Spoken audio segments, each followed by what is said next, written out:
For many years, TwoCare has been sounding the alarm over the condition of our forests, and I think that the public is finally starting to listen. And that's why there's so much hope for the future. You have come a long way, and even though we have a long way to go, you should revel in the fact that the public is now becoming aware of the warnings that you have issued for so many years. More than a century ago, we set aside vast tracts of land, in the words of Gifford Pinchot, the founder of the U.S. Forest Service, the words of the Yosemite Charter, for public use, resort, and recreation for all time. Gifford Pinchot said to provide the greatest amount of good for the greatest number of people in the long run. In the view of these visionaries, preserving these resources for future generations didn't mean closing them to the current generation. Rather, it meant managing them for sustained and ongoing benefit for the entire nation. For our national forests, this meant good stewardship of the public lands. The emerging science of forestry offered us principles of sound forest management with which to assure healthy, thriving, and resilient forests in perpetuity. These practices prevented vegetation and wildlife from overgrowing the ability of the land to support them.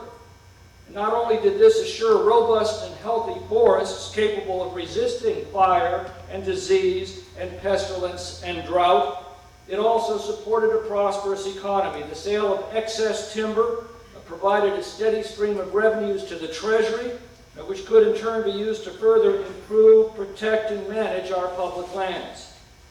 But about 45 years ago, we replaced these sound management practices with what can only be described as a policy of benign neglect. In 1970, Congress adopted the National Environmental Policy Act, and in 1973, the Endangered Species Act, that opened up a floodgate of ponderous and Byzantine policies and regulations and lawsuits with the explicit promise that these would save the environment from the predations of mankind. Well, after 45 years of having these laws and policies in place, I think we're entitled to ask, well, how's the forest environment doing?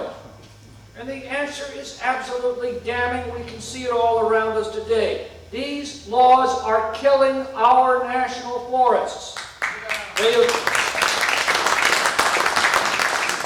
They've not only failed to improve the forest environment, they have catastrophically harmed that environment.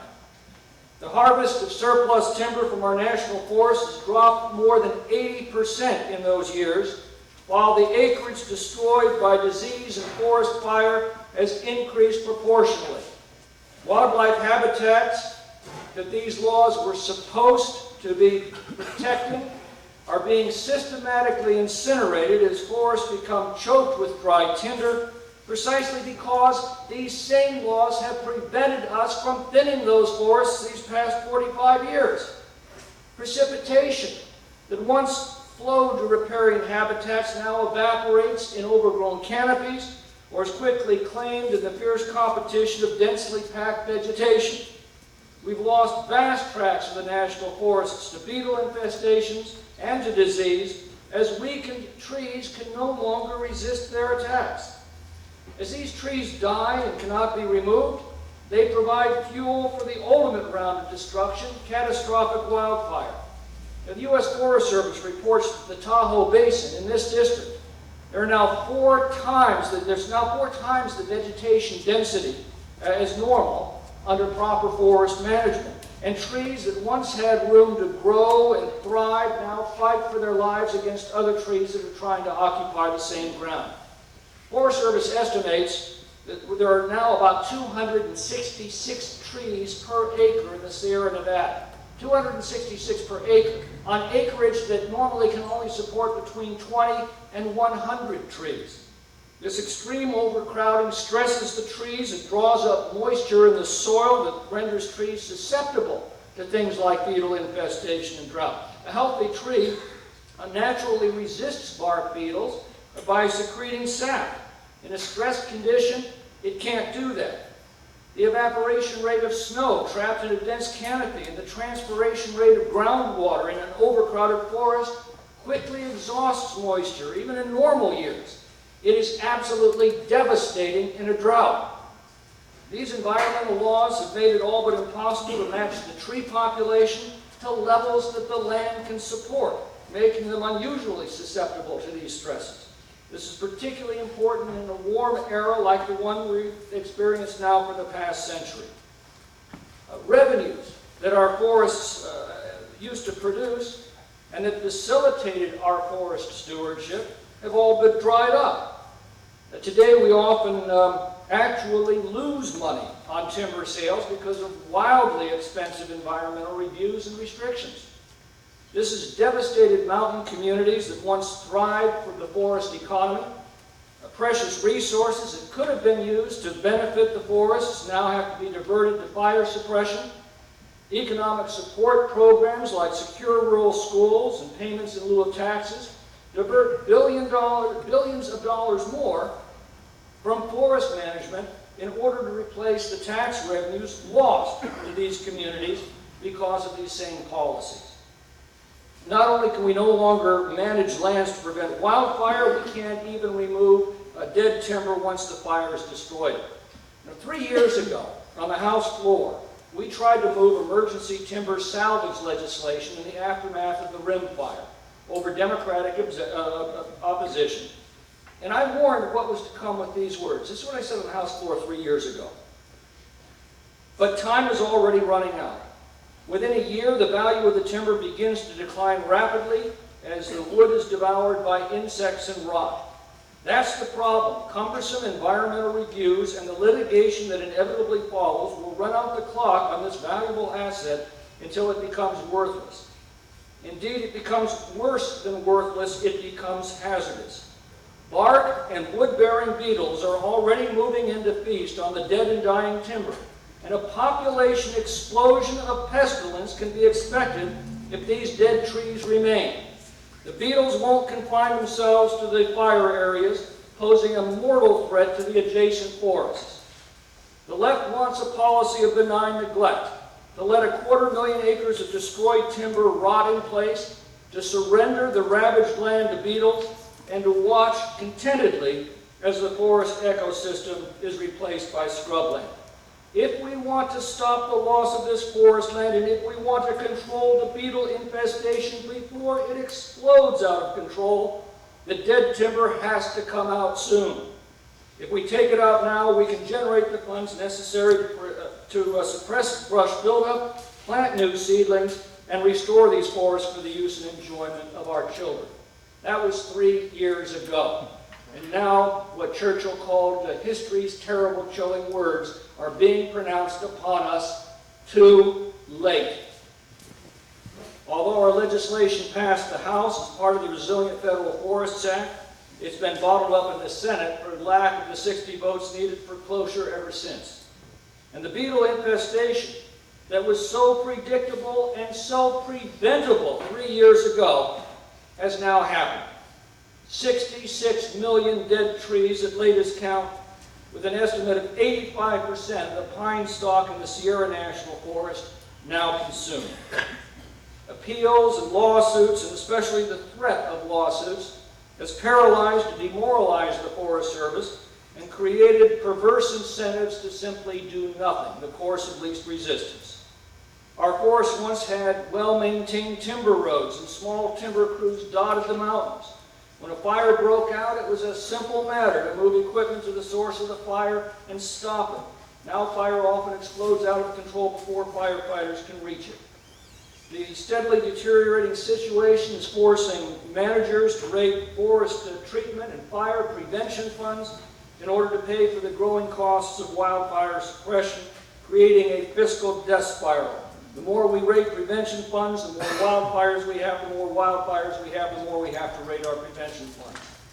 Now, I visited the command center for the King Fire in my district on the day that they thought we were going to lose the entire towns of Georgetown and Forest Hill. In fact, they were expecting the fire to not only race through those communities, but head on up to Tahoe.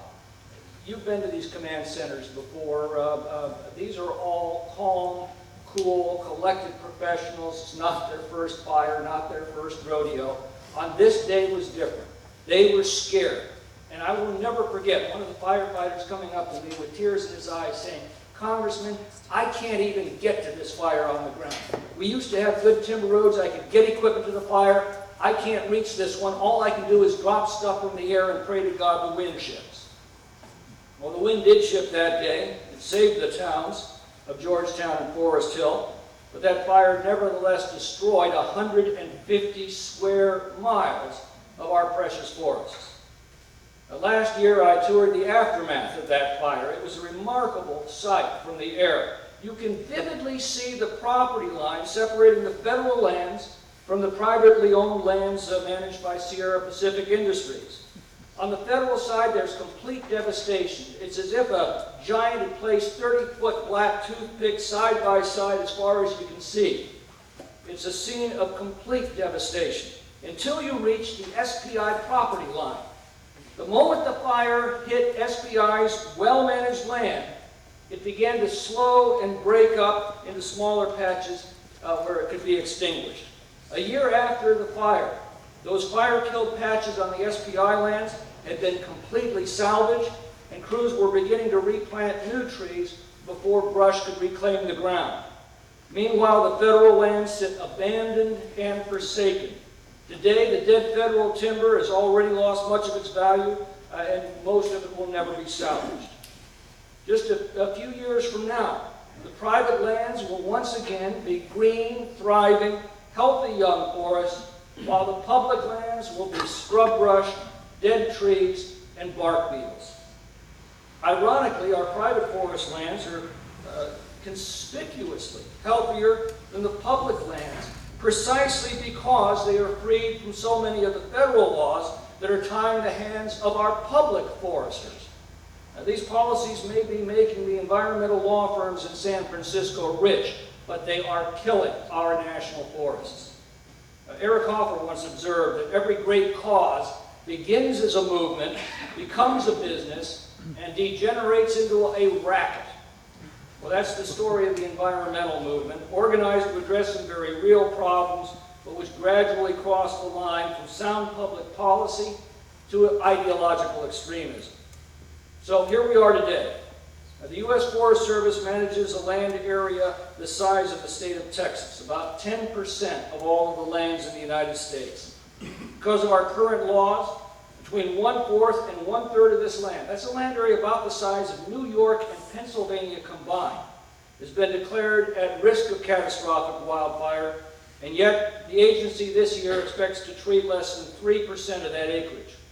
Last year, the Forest Service estimated that 851,000 acres of fire-destroyed forests needed to be replanted. We're told we don't have the funds. But you know the economics of forest management far better than anyone. The excess timber on these public lands, if allowed to be carried out of the forest before it is burned out, can generate more than enough funds, not only to clean out and protect our forests, but also to replant the acreage that we've lost, assure a perpetual resource for future generations, restore a vibrant and prosperous economy to our forest regions, generate a bounty of tax revenues for the state and local governments in these regions, and provide a positive cash flow to the U.S. Treasury. I've modeled my H.R. 5860 on this model. And it would provide about $300 million to remove the dead trees and replant on acreage that's already been decimated by the bark beetle, and then to expedite thinning of surviving acreage that has not already been attacked. Properly maintaining healthy acreage should generate about $300 per acre per year in federal revenues that could then be used to restore the acreage that's already been devastated. This bill also provides a categorical exclusion from NEPA so that we can do so without the multi-year delay of required environmental reviews and environmental litigation. As long as these environmental laws remain unchanged, forest management is both catastrophically time-consuming and ultimately cost-prohibitive. We're told, well, just leave nature alone, it'll take care of itself. But you know, Thomas Hobbes was right when he said, in a state of nature, life is nasty, brutish, and short. A century ago, we made a sound decision to preserve our forests so that they're available for future generations. That decision requires that we manage them properly. In a state of nature, fire takes out overgrown vegetation, devastating wildlife habitats, and in the case of catastrophic fires, requires a century or more for the forest to grow back. Leaving our forests to nature to reclaim means losing them to our children, to their children, and to their children after them. This is not responsible stewardship of the public lands. It makes a mockery of all of our vows to preserve them for future generations. We are sacrificing our forests on the altar of environmental extremism. It is a policy that is now destroying 3.6 million acres of federal forest land each year. Unless we act, we are literally running out of forests to pass on to future generations. But I sense the tide is finally turning, and that is the promise of this conference here today. The cost of these policies is now becoming graphically clear to the American people. A new generation is living with the consequence of these policies. Because this new generation is not emotionally invested in the mistakes of the past, it's beginning to ask some very fundamental questions, like, Mom, Dad, what in hell were you thinking? The first step toward restoring sound forest management to our public lands has already been taken by the House of Representatives in the form of the Resilient Federal Forest Act of 2015. It seeks to provide the Forest Service with immediate reforms that require no new regulations or rules or planning or mapping. It requires forest managers to consider the cost of no-action alternatives. It streamlines fire and disease prevention programs by providing categorical exclusions from NEPA for forest treatment and salvage operations. It sets a 90-day time limit on environmental studies for salvage sales, assuring that fire-killed timber can be quickly removed to create both revenues and room so that we can restore fire-damaged lands. It protects forest managers from frivolous lawsuits by requiring litigants to post bonds. And it prevents restraining orders from running out the clock on time-sensitive projects. It permanently fixes the fire borrowing problem by amending the Stafford Act to allow wildfire costs that exceed the budget to be paid for out of the Disaster Relief Fund. And it's being blocked by the environmental lobby in the Senate. But I believe that that cannot continue in the glaring light of experience and reality. When we're successful, and I believe fervently that it's a question of when and not if, I believe other legislation that can then quickly follow that will produce a renaissance of forest management. The land management policies of the environmental left, policies of benign neglect and look but don't touch, these are the antithesis of the American vision of public lands, well managed for the public good. Our objective is not only to restore sound forest management practices to our national forests, it's to restore public access and enjoyment of the public lands, and to restore the federal government as a good neighbor to those communities directly impacted by its policies. To do so, we have to confront the environmental left on its own ground, hold it accountable for the disastrous environmental damage it has wrought upon our national forests and the tragic economic damage it has caused to thousands of hardworking families in our mountain communities. We must hold them accountable for the elitist and exclusionary policies that seek to deny the public's right to the use, resort, and recreation of their own lands. We must educate the public that there's a better way. And I see the day in the not-so-distant future when we can again manage our federal public lands just as carefully as private managers do right now on their own land, constantly tending to its health and vitality, removing excess timber to produce healthy forests and a thriving economy.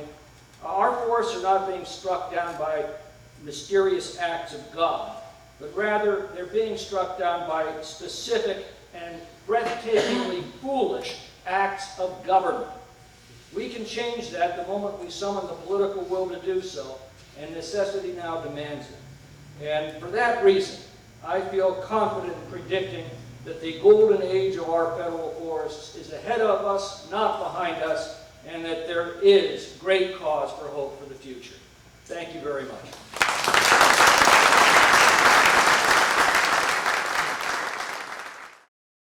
It's a pleasure to be here in Tuolumne County, and it's a pleasure to be here at the Two Care event. You know, it's kind of, I got here a little late, and I just kind of start off this way. When you go to bed at 1:30 and you know you're going to have to get up at 4 a.m. to get on the road, you know that's your sign. You know when you get up at 4 a.m. and you say, those pages didn't print. That's your sign. When you turn your new iPhone 7 on and you hit print again and things aren't working, it's definitely not going your way. When you turn on your main computer and try to reboot it and it's all failing and you wake your wife up, you know it's just that way. You see, getting up at 4 o'clock had nothing to do with getting here. I could have got up a couple hours later, but I had to go check cows. We're calving right now. There's a lot of things you got to make sure that's happening. Make sure that the bulls have been taken care of. You got to make sure the water's still running. They didn't wreck the water truck. All these little details. Now, being an elected official, some people, that's their only job in life. For some of us, we actually have multiple jobs and actually have to work those extra moments. So I want to just, first of all, say thank you to Dana Jorgensen, my legislative director for the area, for having an extra prepared set of documents that I haven't even read now. Isn't that good? So let's start here. The congressman, Mr. McClintock, just gave a wonderful speech. Any questions? He did well. No questions? Come on. You have a question, sir. Is there anybody working on government funding or perhaps working on, like, okay, for mosquitoes, they're working on male mosquitoes that are sterile, which will slow down the mosquito population. Is there anybody working on sterile bark beetles that will slow down the bark beetle population? Did everyone hear the question? The gentleman is asking a question. Is anyone working on developing a sterile component, a sterile item that would, like the bark beetle, is there, you can release into the environment, and then this sterile beetle could go out and compete and breed, much like what's happening. Anybody remember the thorns out in the world? Nobody remembers puncture vines? Oh yeah, you remember that. Well, they created a beetle, and it's actually a boar that goes inside and it consumes them, and it's hard to find those anymore, but that's how we eradicated in the state, now that we're starting to get those puncture vines to coming back today. They also invented a sterile fly, which I use. It's a predator fly that at the ranch we actually release in our pastures. We release it in the barns, and it actually does not completely eliminate all the flies, but it does. That was a little bit of explanation, but to my knowledge, I'm not aware of anyone that has developed and perfected a competing beetle that would breed and sterilize, and so they wouldn't reproduce. So I haven't heard of that. Well, let me start off here. You kind of heard the story about me, and you know a little bit about where I come from.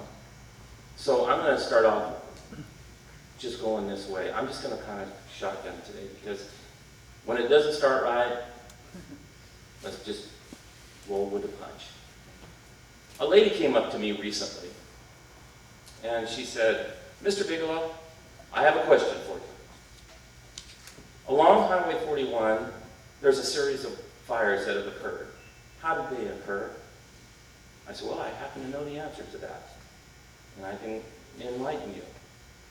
They started from a catalytic converter, something that's required on the automobiles today.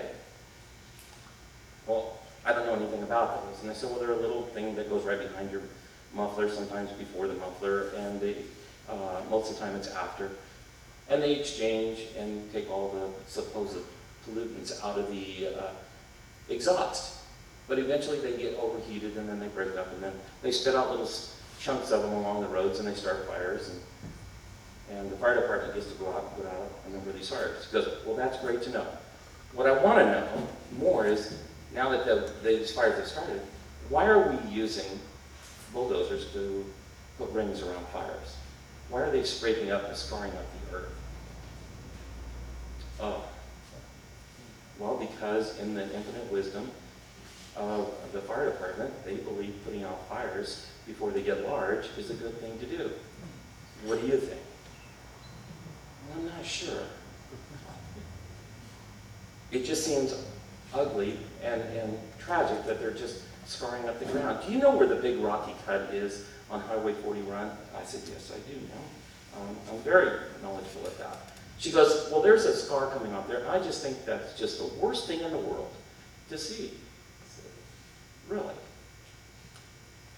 I said, well, let me tell you, right to the right of us, that scar that you're talking about is another little scar that exists from a fire that was set way back in 1982. He goes, really? I said, yeah, that scar was put there by my father. You see, back in the 80s, we didn't have all the bulldozers with CAL FIRE like they do today, and locals would go out and help put out fires. My father was the one that put that. That was the last scar he ever put on this earth. A few months later, he passed away of a heart attack at the age of 54. Our friends lived just on the bottom side of that hill. Had it not been stopped, that time or this time, their home would have been lost. I think this was a wise decision. She goes, well, I have another question. There is so little water in our mountains. Everybody's competing for the water. What are we going to do about it? And have you noticed dead trees? They just seem to be everywhere. I said, well, yes, ma'am, I have noticed those dead trees. Have you had a chance to go to any of the community events put on by a number of organizations up and down the Sierras? No, I haven't gone to one of those. I haven't learned anything. But really? I said, well, it's caused by a beetle. And this beetle is boring inside the trees because they're unable to fend off the beetle because there's not enough water to go around. The good Lord hasn't been providing or blessing us with a bountiful enough water, and we haven't had cold enough temperatures to be able to address this factor. Well, what are you going to do about it? I said, well, ma'am, thank you very much for asking. That's exactly what communities up and down this district are doing, trying to address it. So, but the greatest part is, it's growing. And the saddest part of it is, it's growing. And the most challenging part of it is, it's growing, and it doesn't seem to be able, at this point, to be stopped. You see, as it reaches just up here in Tuolumne County and Calaveras, it's just now starting to grow up into the Amador County area. And if you get up into the farther reaches of the state, you don't see it as much, but you'll see little patches of it here and there.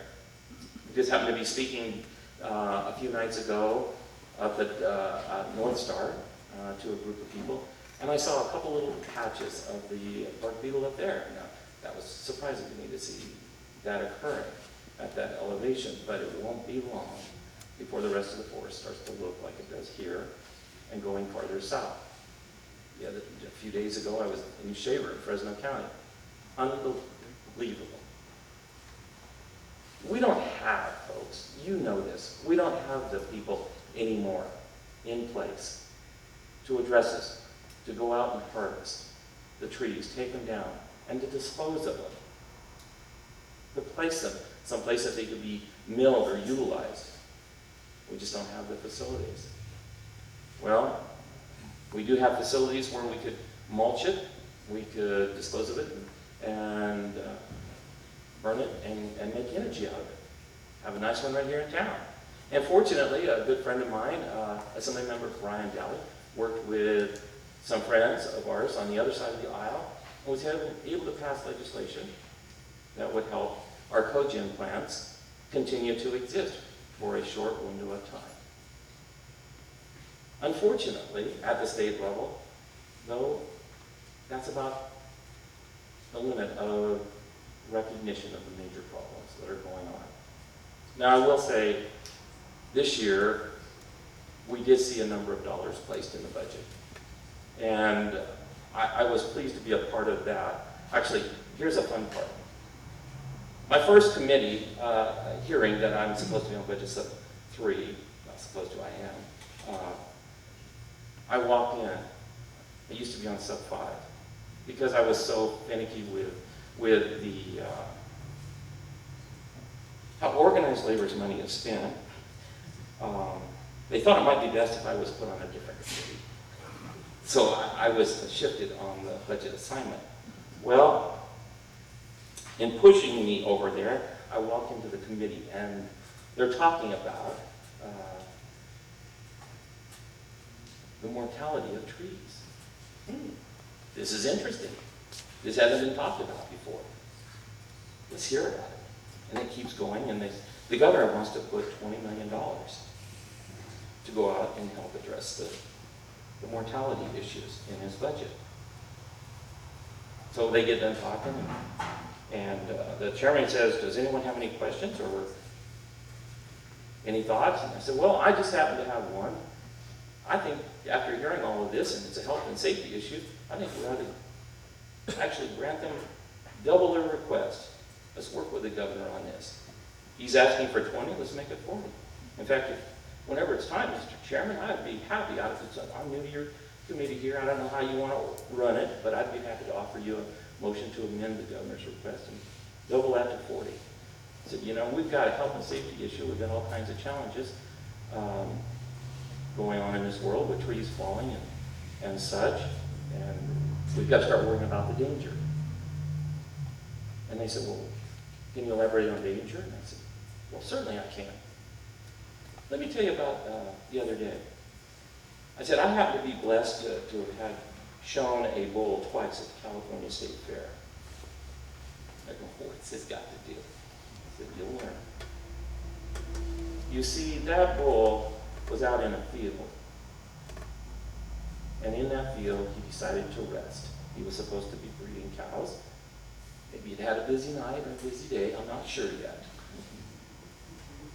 But the fact is, laying under that tree is where his last moments came to be. That tree fell on him and crushed him.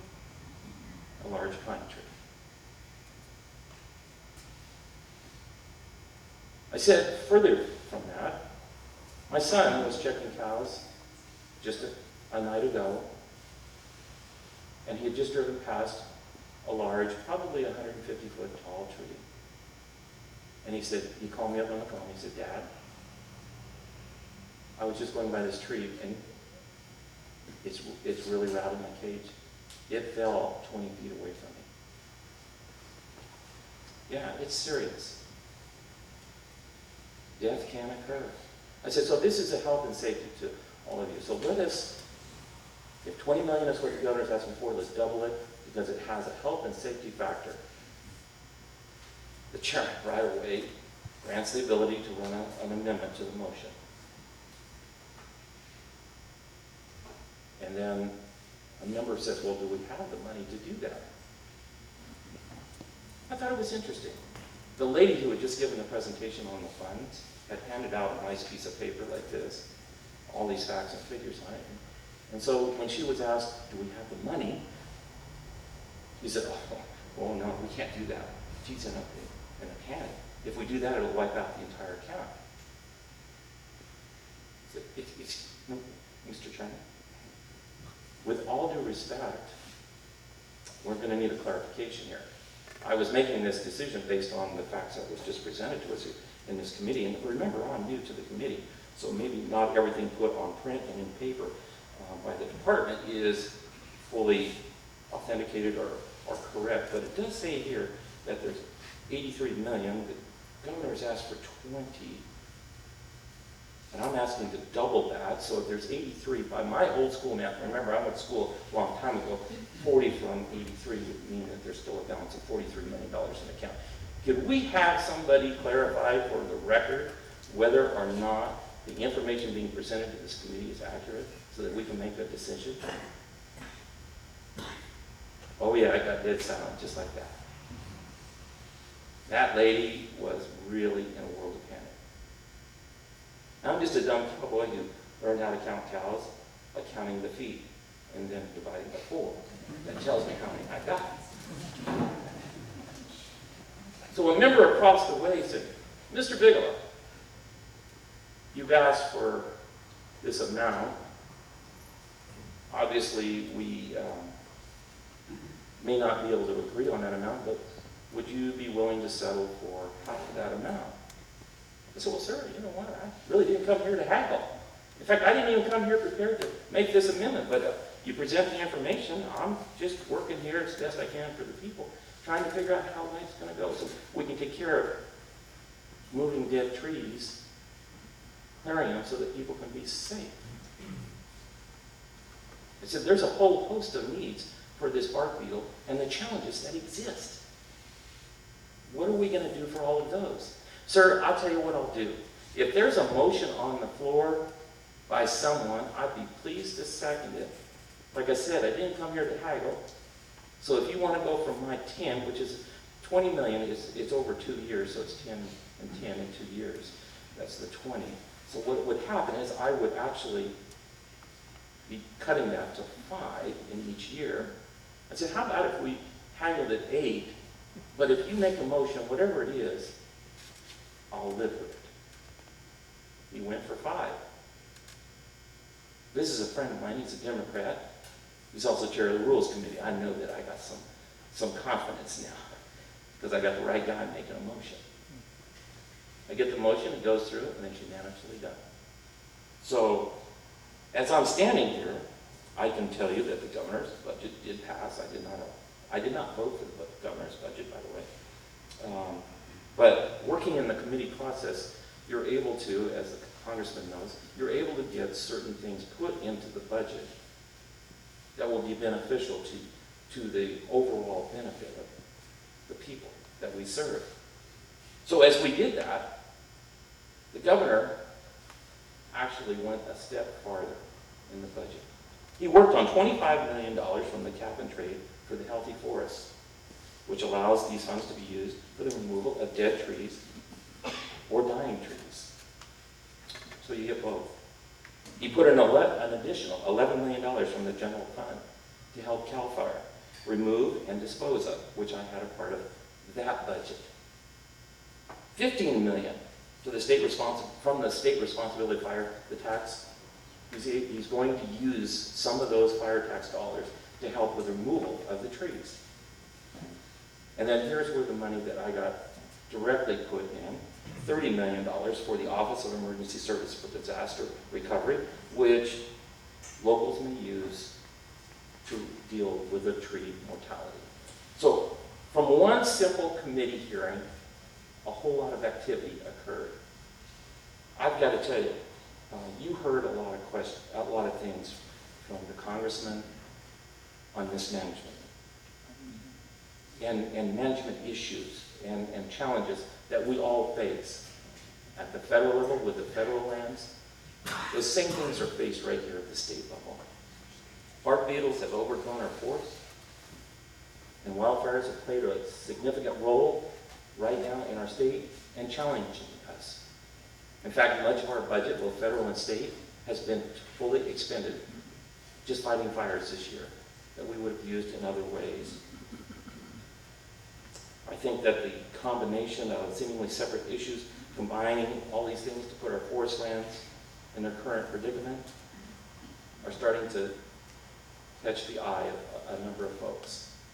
The future of how we're going to be successful, though, isn't going to be by Congressman Clinton, or Assemblyman Frank Bagel, or any other elected official. It's going to be because you. I've been here several times now. The room gets a little thinner each time. But it's not going to be, these problems are not going to be resolved until we fill these rooms and we show up in Sacramento or we show up in DC and completely showcase what this issue is. I'm going to give you an example of what I mean. Former chairman of the Appropriations Committee called me up and said, hey, I'd like to meet with you and talk to you about the issues pertaining to your district. He stopped in Mariposa and he asked me simply, take me for a ride. I've got 15 minutes. 15 minutes won't work for me, it won't work for anybody else. An hour and a half later, he said, oh my God, this is an issue. He went off to Yosemite, spent a week, came back and said, what can I do to help? I said, you just started. You asked for help. What I'm doing today is just going to simply ask each and every one of you to continue to help, to continue to fight, to work with the good congressman, to work with me, to continue to work with other legislators, work with your local officials. And by the way, I want to echo something that the congressman said. Your board of supervisors, they're outstanding. They come, Carl, Randy, a great deal of the time, John, everybody at the board level. And, you know, I worked with Dick a long time as a county supervisor. You have one of the best boards that anyone could ask for. So work with your local board, work with the folks that you have here with this great program, and continue the success that we need to make sure that we get our voices heard. Thank you very much, and thank you.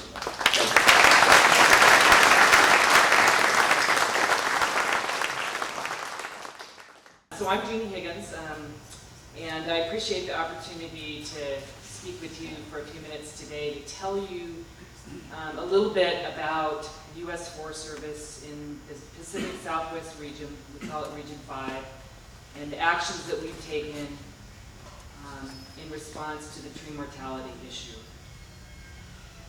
So obviously, and I don't think any of you are blind to this particular issue in terms of what's been happening with our forests, but obviously over the last 2 to 3 years we've seen a significant increase in dead and dying trees. So we have staff that flies over the forest and maps insect and disease, tree mortality, and various issues. And they have been flying over the Sierras. Basically, we do it every year, and in the last couple of years, it's happened a couple of different times. But in 2014, they mapped approximately 3.2 million trees as dead. In 2015, 29 million trees. And in 2016, just in the original 6 counties that were designated as a part of the state disaster, 27 million trees. As of this spring, we've mapped 66 million dead trees. And that does not actually include all of the dead trees that were present at the time. It included the dead trees within a certain zone that was flown. And so this was a snapshot. The red, I realize this is pretty small, the red, the orange, the yellow of the number of dead trees that we were mapped earlier this spring. I think any of you who have driven through the forests in the last several months, probably anytime you take a drive, you see more dead trees. So, the situation is definitely exponentially increasing. So what has the U.S. Forest Service done? So we our regional staff, regional foresters team put together an incident management team to manage the situation. So we have an incident commander, Chris Fisher, who is normally the deputy of state and private group in the regional office. He has taken the lead on this, and he has a staff of folks that assist each of the forests with responding to this situation. So there are 3 forests that are at the epicenter of this event. Obviously the Stanislaus, that's one I'm most familiar with. The Sequoia National Forest, which is on the southern end of the Sierra Nevadas, and the Sierra National Forest. And many times people have characterized that the Sierra National Forest was the epicenter of this event. Likely because there are a number of people that actually have second homes, recreate within the Sierra, and it's certainly the pine belt in the Sierra has been drastically impacted. But that's true for the Sequoia and the Stanislaus as well. So the efforts have been focused on these 3 forests. We have focused on human health and safety first and foremost. And so we've taken an approach to deal with the highest hazard trees first. Earlier this year, we mobilized many of our fire crews, our hotshot crews, our resources that had skills at falling trees, and they mobilized to these 3 forests to help with removing hazard trees from campgrounds, along property boundaries, within our administrative sites, along roads, power lines, etc.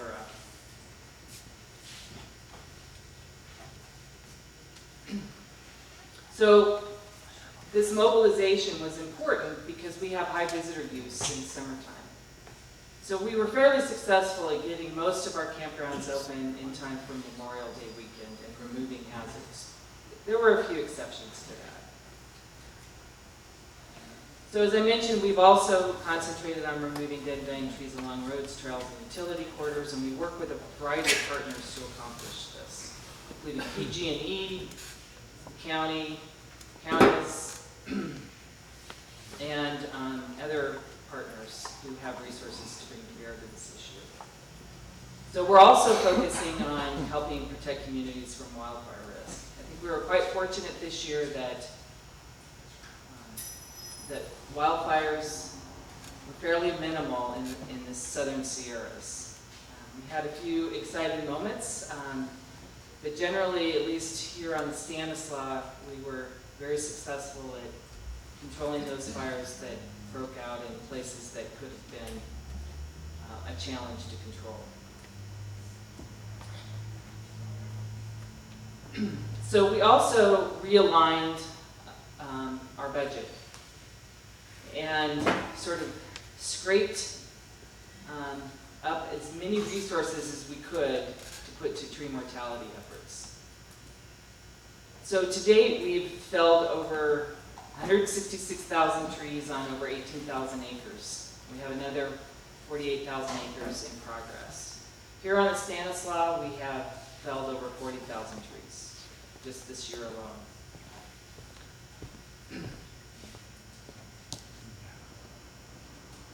And there's a few more statistics for you. We've been working along hundreds of miles of roads, hundreds of recreation sites, in and around numerous communities, and working on fuel breaks.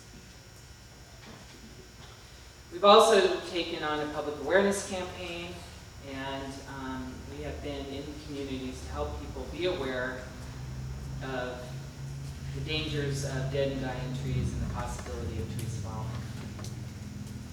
Yesterday, Steve Brink said we're going to have a potential tremendous challenge in terms of keeping people safe, especially within the general forest.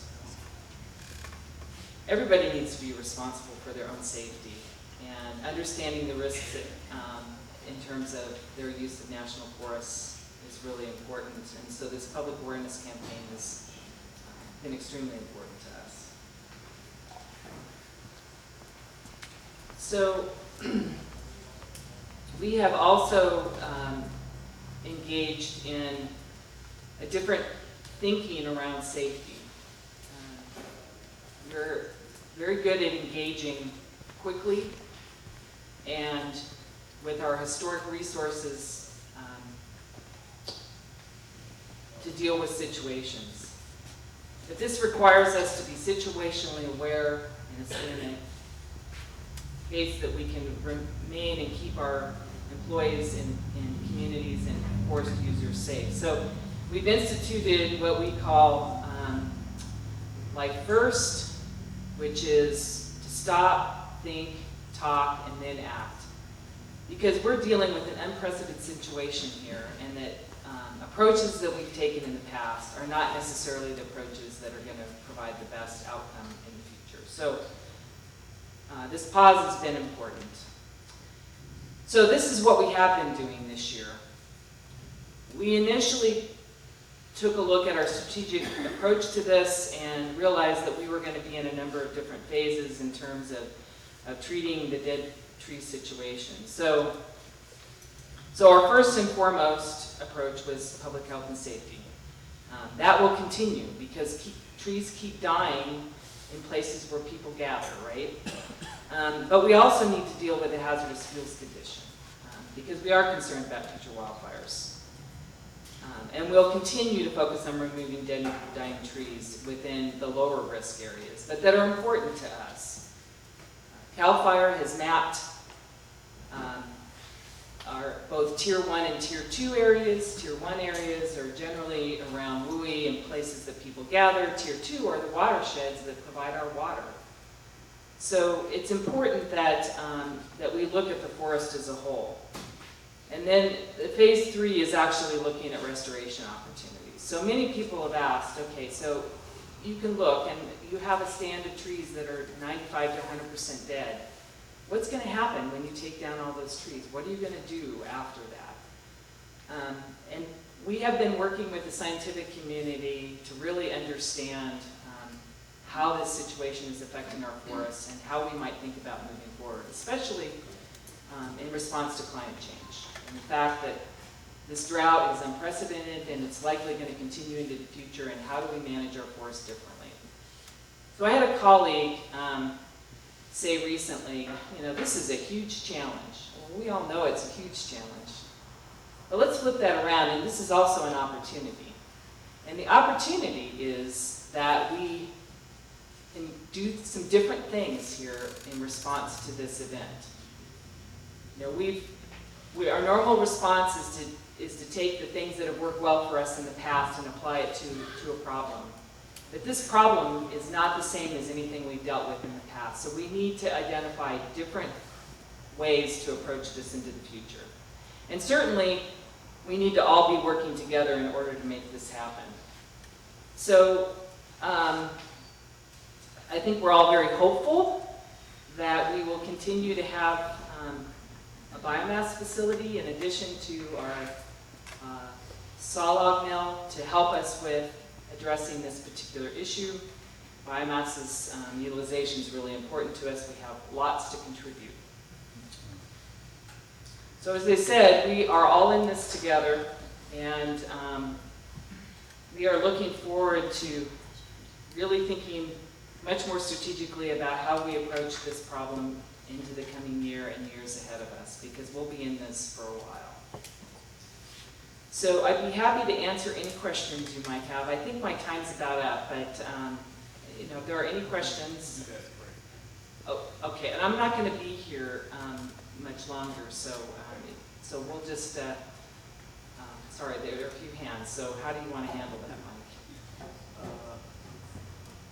Take a few questions. You got a few more minutes since you got to go. Okay, I'll take a few questions, and then I do need to go, and then, but I'm more than happy to try to address your questions later. You can reach me at the Forest Service office here in Sonora, and I'd be more than happy to answer your questions if I can't get to them today. Sir? What percentage of the funding will actually go to the guy who swings the chainsaw, drives the truck, versus government oversight? So you asked the question about how much resources will actually go to the person who cuts the tree, basically.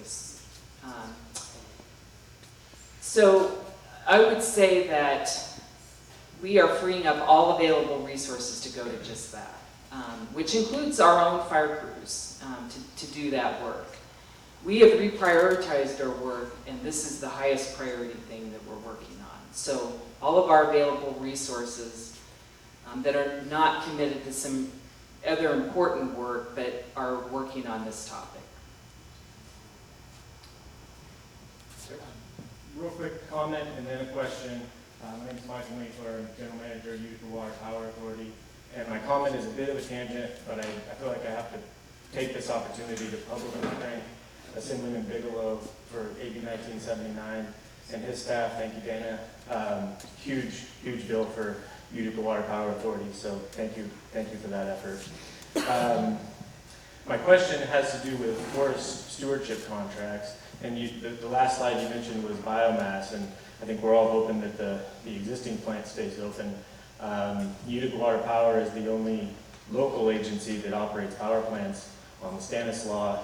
We're looking into a biomass facility in our service area, and one of the issues we've come across is how difficult it is to get a forest stewardship contract to utilize fuel from national forest land in a biomass facility. To my knowledge, it's never happened in California, and so I'm just wondering if you could comment on that, and is there any way we could streamline that process? So stewardship contracting is a pretty important tool for us. We have the ability to enter into long-term contracts. We've had a discussion locally about the opportunity to offer those stewardship contracts, and certainly if we see the opportunity to move a lot of tree mortality material to biomass facilities, you can expect that we're going to use that tool in force. One more question, sir? Well, actually, I have about 4 questions. I traded the opportunity to have this forum here, and it's a large issue and some things we should address. One question I'd like to ask you is, yesterday I heard that the California Mountain Home State Demonstration Forest does not have near the amount of beetle kill that the U.S. Forest Service has.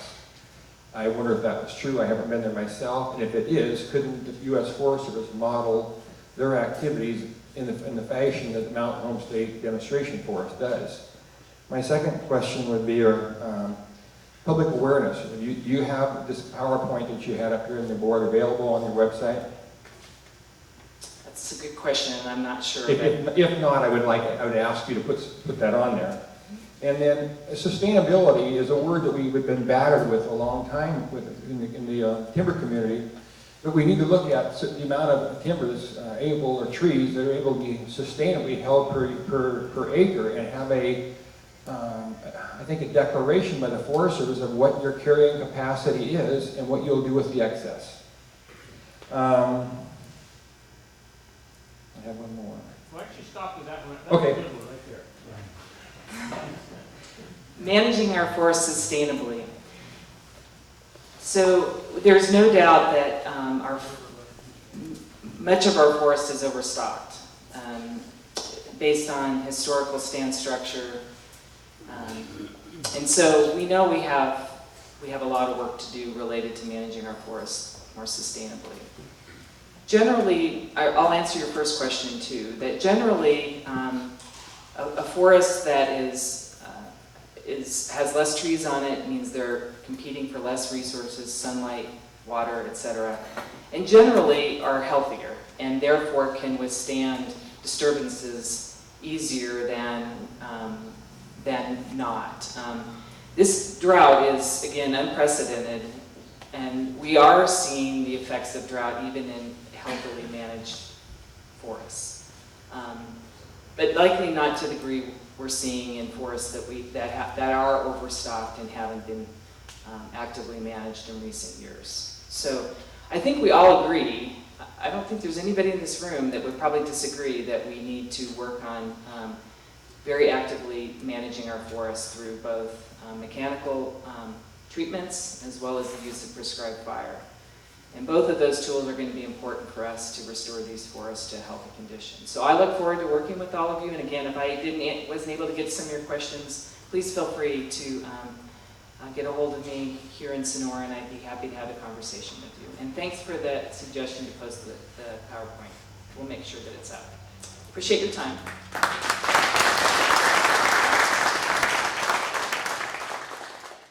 So today I'm going to talk about why we're here. There's several reasons why bark mortality is an epidemic right now. There's two broad categories. One being natural conditions, and the other one being management, human management, that is. I'm only going to discuss the natural conditions, and just a few of those at that in this short presentation. Then I'm going to make a jump to the future, talk about what CAL FIRE will be doing a few years down the road after the hazards have been mitigated, after the hazard trees have been fallen. So, and hopefully at the end of the presentation I'll have some time to take a few questions. So moving on to the natural conditions, weather-wise. The biggest impact that we're seeing right now that's affecting the bark beetles in the forest is drought. 5 years of drought, below average precipitation. It was not just below average precipitation, we're talking significantly below average. Since the 2012 to now, the precipitation just has not been even close to being average in the central Southern Sierras. Talk about increasing temperature. The last 100 years, the temperature has been increasing a little bit. We'll discuss that shortly. This impacts, talked about earlier, is the carrying capacity of soil. How much can the forests sustain themselves on a given site? How many trees can you have in a given area? How big can the trees get? How much vegetation can be there? Can be supported by that site. We're talking about warmer winters as well, which all lead down into bark beetles and why the bark beetles are expanding and growing so fast right now. So the drought. Since 2012, there's been a significant decrease in precipitation in California. It's migrated from the northeast part of the state now to the south central part of the state. And since 2013, the drought has increased. In 14, as you can see on the diagram, the dark red is the extreme and exceptional drought. The bark beetles started expanding significantly in that 2015 year, last year, and that's because the previous year was so dry, stressed trees. And now we'll see in 2016, they're no better. While the north part of the state did receive more precipitation, the southern Sierras and that south central coast did not, and we're still within that exceptional drought class. Over the last 120 years there's been a general increase in temperature, the mean annual temperature. While it's only 2 degrees, it may not appear significant on any given day, yet a warming trend has significant, far-reaching consequences to weather patterns, species diversity, and resiliency.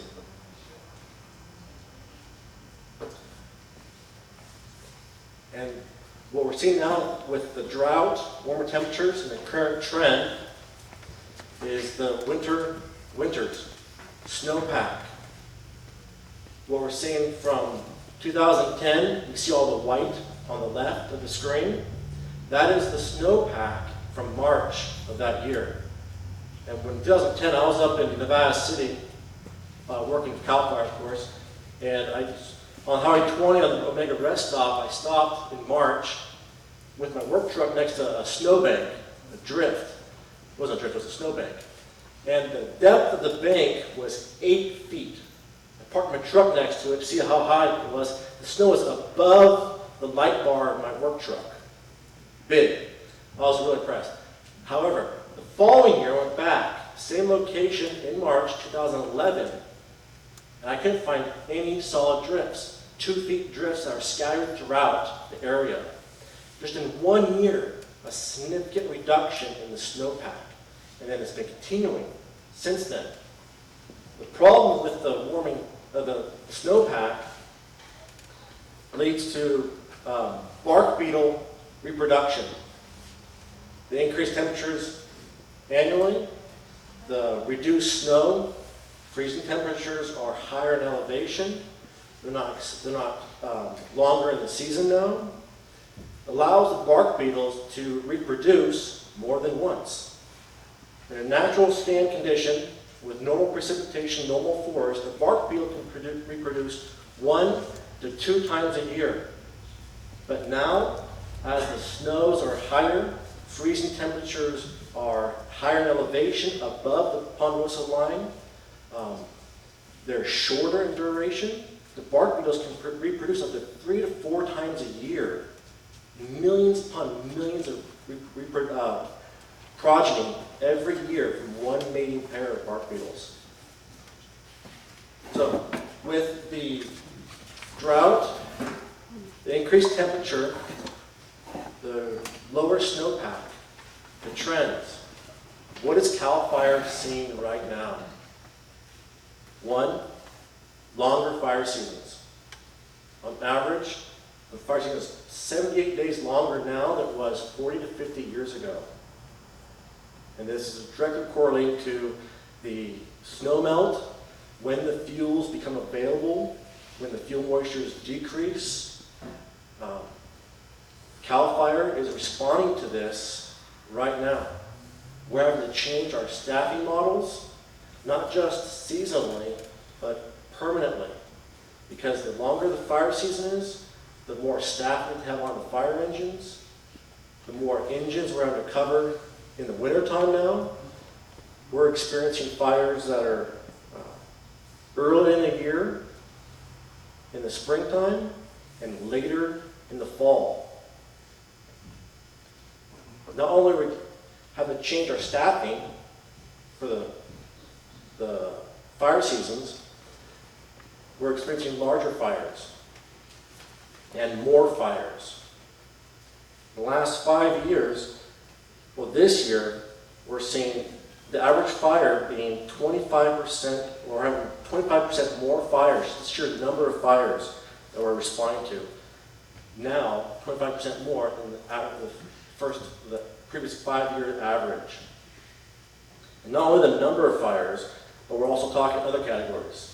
Damaging fires, simply large fires. 2015, just 2 of the fires in 2015, the Valley Fire in Lake County and Napa County burned over 1,500 structures, residences.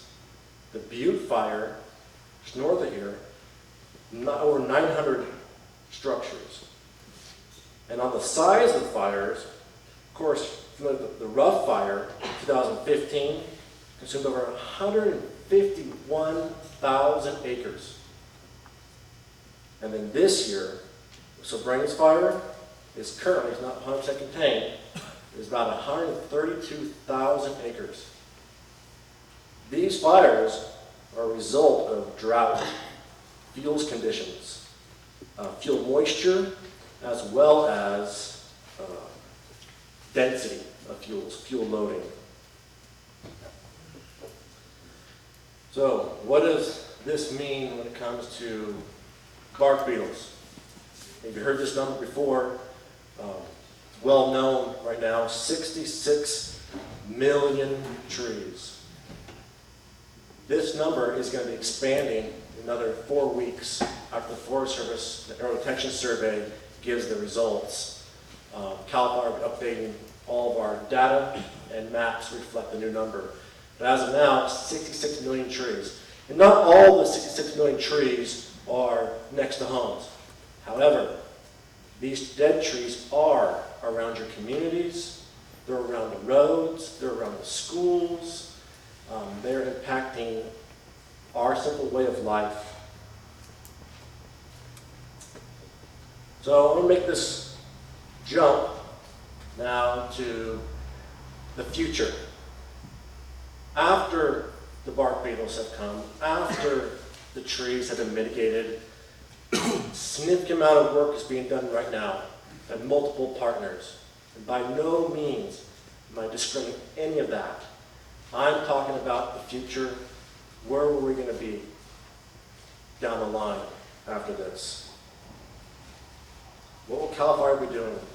CAL FIRE, with this tree mortality response, has already purchased additional equipment for the impacted units.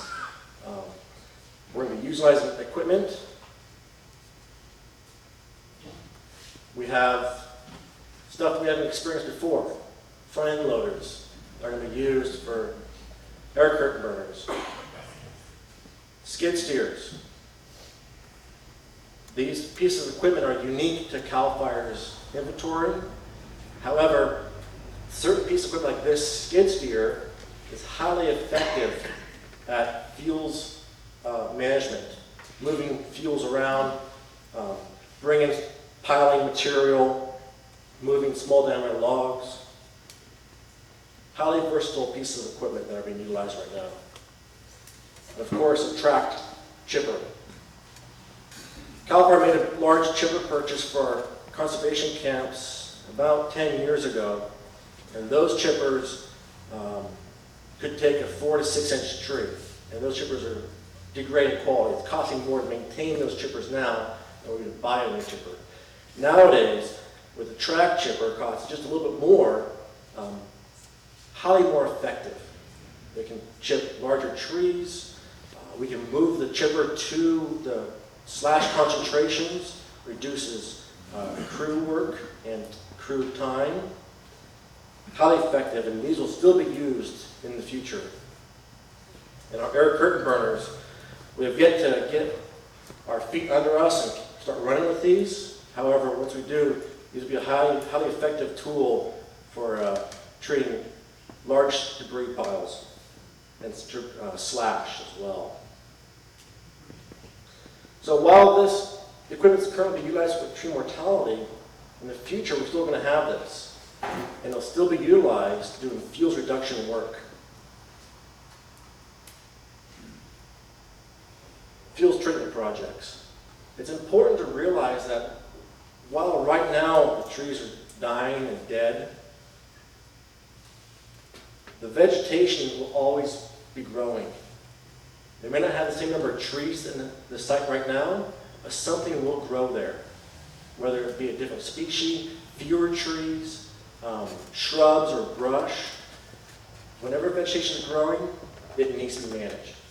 And CAL FIRE will be doing planning, they'll be monitoring the vegetation loading, the fuel loading, and they'll be doing projects continually in the future. That's part of our mission, fire prevention, and it'll still continue down the line.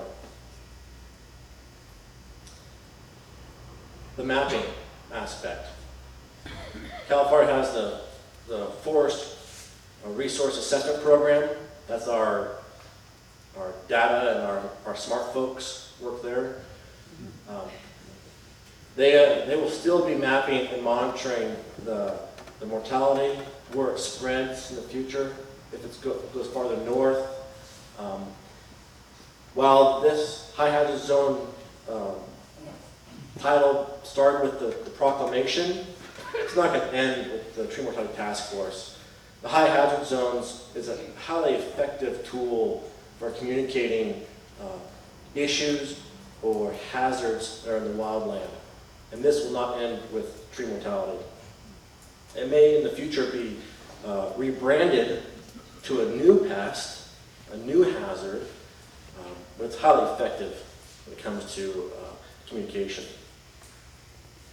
Grants. CAL FIRE has been in the grant business the last 4 years, and we will continue to be in the grant business.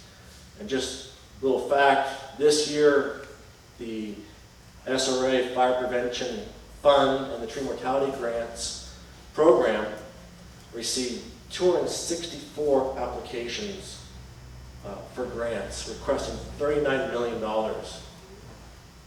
However, 25% of those grant applications came from the Tuolumne Calaveras unit. Probably the majority came from Tuolumne County. So I appreciate the hard work that Tuolumne County has done with applying for these grants. It's exceptional. So our grant program, with the SRA, it'll continue in one shape or another. Who knows what funding source it'll have in the future, but it will continue. Education. Our public education has done an exceptional job at communicating and getting messages out to the public with public service announcements, with printed material, with websites. And currently, public education is working on a new messaging on forest health for the landowner. It'll be a public service announcement that goes out regarding tree mortality and forest health. So, the key to get through this and the future is to work together. It's the partnerships that are created. Unfortunately, this map is for Fresno County. However, the agencies are there. It's working together. It's the Forest Service, it's CAL FIRES, Tuolumne County, it's RCDs, it's fire safe councils. It's all the agencies and groups working together to get through this event, the epidemic of bark beetles, get the projects planned, executed, and completed. And even in the future, the relationships that's been created with this event, this epidemic, will still be there. So we can respond to these emergencies quicker. So I want to give you a little information about other areas in California. The bark beetle is not unique to this forest. Bark beetles are natural throughout all the forests of California. The epidemic is not natural. Lake Arrowhead in 2003, 2007 was significantly impacted by bark beetles. This picture might look like Tuolumne County, but it's not. This is Lake Arrowhead right here. And I went down a few months ago, and Glenn Barley, who was the task force, toured me around down there. So a few key aspects of this picture is look at the power line, the power pole, if you can see it, the house that's on the far side, because the next picture is today. This is today, what it looks like. Completely different. However, there's still a forest. Not all the trees were killed. There's still the pine on the right is still there, but it's different. And that's what's going to happen. The forest is changing. It's still not going to. It's not going to be the full pine-dominated forest, but there'll still be a forest there. The hope is to know that forest will always grow. It won't grow what's currently holding right now due to the precipitation, the lack of precipitation. It can't sustain the big trees or that many trees. However, there will be a forest present. So I want to close with cooperation. While I don't live here in Tuolumne County, Sonora, it's been a privilege and honor to see the work that's being done, that's started, really began with Tuolumne County.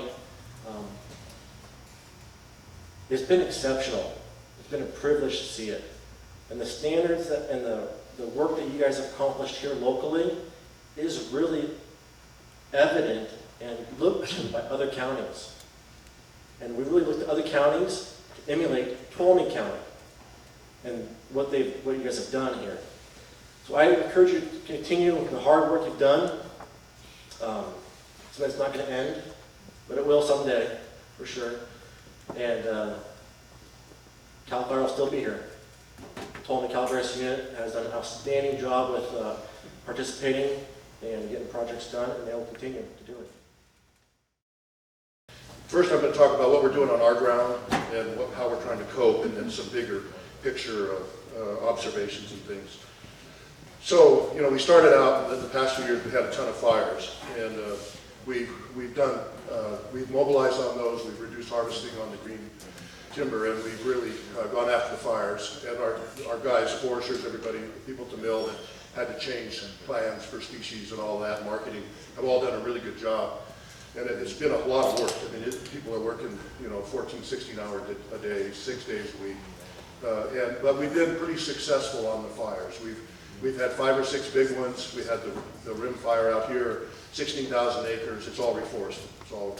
It's going to grow another forest. King fire, about 19,000 acres. And it's about a half to 2/3 reforested. We'll have it done in another year. You have to go get seedlings and grow them in the nursery, and it takes a while, and you weren't planning on it. Farther north, Ponderosa fire is all reforested. The Bagney fire is all reforested. The Moon fire, all of the fires that we've had, they're all going again, and I don't expect anything different. So we go from fires right into bugs and salvage. And this is a different sort of an operation. And it's pretty frustrating for people like us for a number of reasons. Unlike a fire where you have a defined area, and there it is, and you know what to do, and you know how big it is, and you know how many trees you need, and you know how much volume you're going to get off of it, and all that kind of stuff. This bug thing is a moving target, and it just keeps expanding. And originally on our districts, and this is a picture here of some of us, we thought on these 2 districts down here, Sonora, Martell, Jackson up there, that we'd have maybe 15, 20 million feet each on the districts, and that's turned out to be probably 1/3 of what we've already accumulated in mortality. And we've had to bring extra, you know, production capacity. It's difficult too because a lot of production loggers, they aren't set up to move around all the time, getting one tree here, one tree there, one tree there. And what you end up doing is you put them in those patches like you can see there on the photo. And then there's going to be a lot of area where it's scattered individual trees that died. We're just not going to get them. And it's a tragedy because each of those trees, a 30-inch tree, each one of those is worth a couple $100, and we've got thousands of them. And you can imagine then translate that to the national forest and the millions of trees they have and the value of the public forest that's being lost. So here's a patch. Part of this is on Forest Service, part of it's on us. But I mean, there's nothing you all haven't seen before. Hopefully the lighting's okay to see it. Here's another patch taken from us. Our plantations are doing pretty well. They're withstanding the drought. There's a few older ones like we inherited from Georgia Pacific, so a couple that are 50 years old that don't even look like plantations. We've got bugs in those, but the general plantations are doing well. This is on us. This is discouraging. Another view. And the frustrating thing here is you go harvest all this and you go away, and 2 weeks later there's trees that you didn't get around the perimeter and they're dying. And the thing spreads like a cancer and you can't keep up. And you keep going back, and it makes it, and you maintain a ton of roads, and it makes everybody kind of discouraged. But we're doing the best we can. We're not going to let it. We're not going to cut it down and leave it, even if it's too far gone. And most of these things, you got about 3.5 to 4 months from when it initially dies, and they're shot in terms of making lumber. The trees are so dry, the bugs burrow in. The tree tries to put out some resin to fend them off, doesn't have enough, but they're too dry and they're stressed. And after even just a few months, you get checking or cracks that go all the way into the center of the tree. And if we get a couple of those in an individual log, it's shot. It won't make lumber. So we've got some real issues. And what we're going to do is we're not going to give up here. We're going to make new forests. And we're going to pile it up, and we're going to burn it, and we're going to hope it doesn't get away. And we're going to hope CAL FIRE and the Forest Service doesn't send us a huge bill if it does get away, which is what their policy is, kind of at odds. But that's the way it is. But we're not giving up on these patches, and we're going to make new forests. Here's a view of the plantations here. That's about 6, 7 years old, and that one's doing fine. You can see the oaks in it. I'll mention a little more of that later. We're desperate to do something with this material, and we've tried some things that you wouldn't maybe normally think of. The biomass plants shutting down hurt us. We have our own, of course. We generate power. But most of that raw material comes from the byproduct of the logs that come to the sawmill. That's not coming from the woods. Of course, the stuff from the woods is more expensive. Here we tried something that we chipped in the woods. This is when the biomass plants first started to shut down and we had contracts. We couldn't bring the stuff to them. So we chipped this stuff in the woods and we laid it on the roads. And we laid about 3 inches of this stuff on the roads out in this is Ponderosa fire. And it has several advantages. One, you don't have to do dust abatement. You don't have to do, get a water truck and water the roads. Two, water quality likes it from that standpoint. And there's a few things that you can't do. If you put it down more than about 3 inches thick, it'll get slippery and it'll start to deteriorate into kind of a gooey mess, makes it slick. You can't put it on steep stretches because the trucks can't really haul on that. But over time, it just sort of gets beat into the surface, and it's still wood product, so it's not a bad thing to have. We're going to monitor it over the winter. We've done quite a few miles of this trying to get rid of the biomass. But it's expensive. This is about $17,000 a mile, so it's not cheap. But on mainline haul roads and places around high, like rural subdivisions and things, we may try some more of this. We're just desperate to find anything we can do to mitigate this stuff. We're making fuel breaks all over the property. We're spending millions of dollars making fuel breaks. And we're trying to do them, of course, strategically. We're trying to do them in partnership with the Forest Service where we can. Their process takes a lot longer, funding and all of those kind of things. But we have some mutual interest in protecting each other's land. So we're focused on this. All of our districts are doing a huge amount of this fuel break work. You got to maintain them too. It costs money to maintain them. So those are the kind of things that we're doing. We're also trying to use more residuals. We're going to build a new bark plant, probably in the Oroville area. We sell bark now. Decorative bark is kind of a big deal. The current fashion is colored barks. I think they're ugly, but they dye them red and blue and green, all of that. But that is a pretty high value byproduct, and we're going to build another bark plant trying to get some of that done. When you look at perhaps other manufacturing facilities for us, and now I'll move into the bigger picture. Let's see here, just so I get ahead of myself. Fuel break, yeah, you've seen them before, they work, you gotta maintain them. Okay, that's it. This is what we can't have, and that's what you got on the National Forest and some of the stands we inherited. Thickets, they're all gonna die. So what we look at is, are there other manufacturing facilities, and we have some expertise in that. And frankly, the available volume on a sustained basis from here south on the National Forest, and we don't own anything south of Yosemite.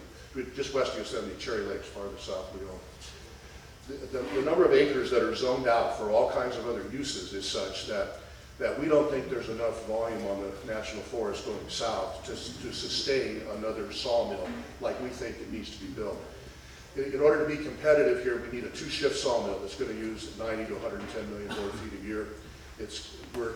We're competing. Our competition is people like West Fraser from interior BC, and Canfor and Toco, and Hampton and Weyerhaeuser in the Pacific Northwest. And in Canada, they have a different arrangement. Down here, it would be like the Sierra, Sequoia, and Stanislaus National Forest all came to us and said, here's all the land capable of growing trees. We're going to lease it to you for 50 years. We're going to charge you a stumpage rate as you harvest from it, but we're going to adjust that up and down in case you're not making it. That's socialism, right? Well, the Canadians are socialists, but it works pretty good, and they're pretty damn competitive, and almost a third of the wood that we use in the U.S. is coming from Canada right now. So when you look at the kind of competitive facility we got to build to compete with them, there's not enough wood down here left to maintain it. We ought to haul this stuff up to Sonora. We could boost up Sonora some, but they're not going to produce enough anymore. Second, all of that that's out there now that's dead that you see, it's done. It's too late. It's shot. So there's nothing we can do about that. What we need farther south is a few plants that use residual stuff, not just saw logs like chips and other residuals after the stuff is too far gone for lumber. One thing we had hoped is that with Japan having Fukushima and the nuclear disaster, that they were going to get away from nuclear. And one of the things they talked about was biomass pellets, just like Scandinavia does, burning wood pellets.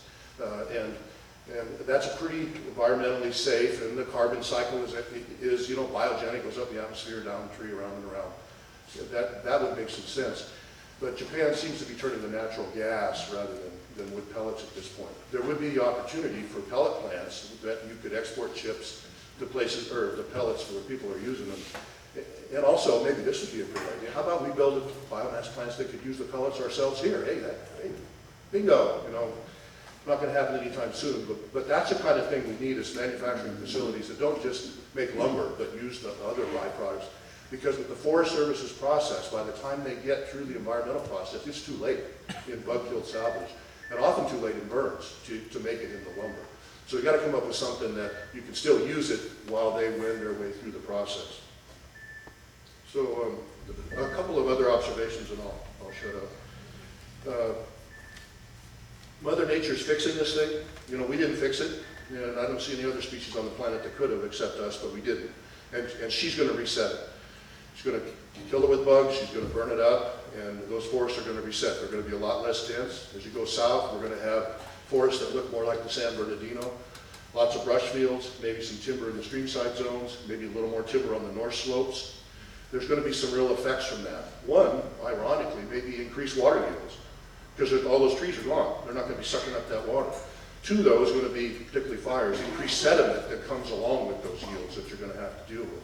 You're going to have a lot more habitat for species like deer and other things that use brush species, because you're going to have a hell of a lot of brush down there. You know, and it's going to burn up again. It's going to burn and reburn, and CAL FIRE and Forest Service are going to have a tough time getting them put out. I don't see any alternative to that. I think the composition of the forests are just going to change down there. You're going to see different tree species, like Chris said. You're going to see more black oak that survive. You may see some more cedar. One ironic thing is we have inherited, and we're now planting for a genetic conservation project, trees that the seeds come from the giant sequoia groves, and we're planting quite a bit of giant sequoia. Giant sequoias aren't dying. So maybe there's a hint there. The problem is it makes crappy lumber. So we got a problem. It's not structurally sound or graded. It doesn't look bad, but there's not enough of it to put it in the marketplace like with incense cedar fencing. And it's pink, and the incense cedar's brown, and people look at it and go, oh God, although it would probably work for fencing. But that's an ironic thing, that the sequoia that we planted out there, that we thought we were doing something else, or we were bitching that we inherited all this stuff. Who's planted that? Well, it's not dying. And of course, Bill Snyder was one of the guys there, raised his hand, who was planting it. Turns out it might not be a bad idea. You know, so there's some interesting things like that, effects that are going on. You had a question that was a good one about predators for the bark beetle. And there have been some really small, slow efforts. It's expensive, it takes time. There are two ways to approach it. One is like with a predator, like a little wasp that goes around. And these bark beetles are the size of a grain of rice. They're tiny. So you can do a predator type, or you can introduce something like a bacteria or something, a fungus.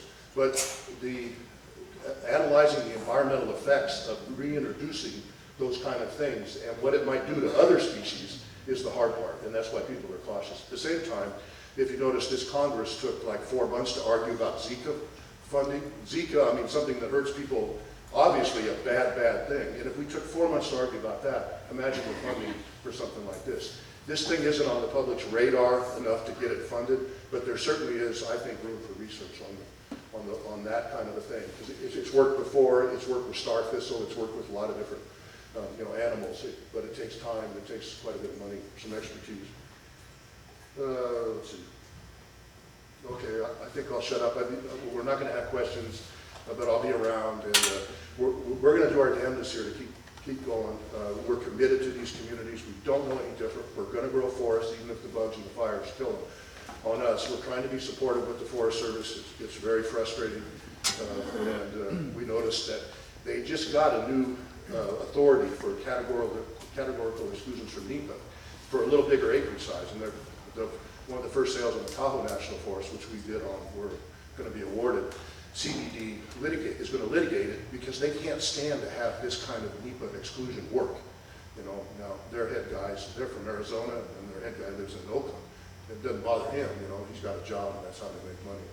So it's a battle, and we're not going to give up. We're here committed. I'm still committed, even though I'm getting old.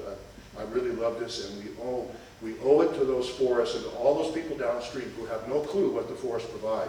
We owe it to them to take care of it. Thanks.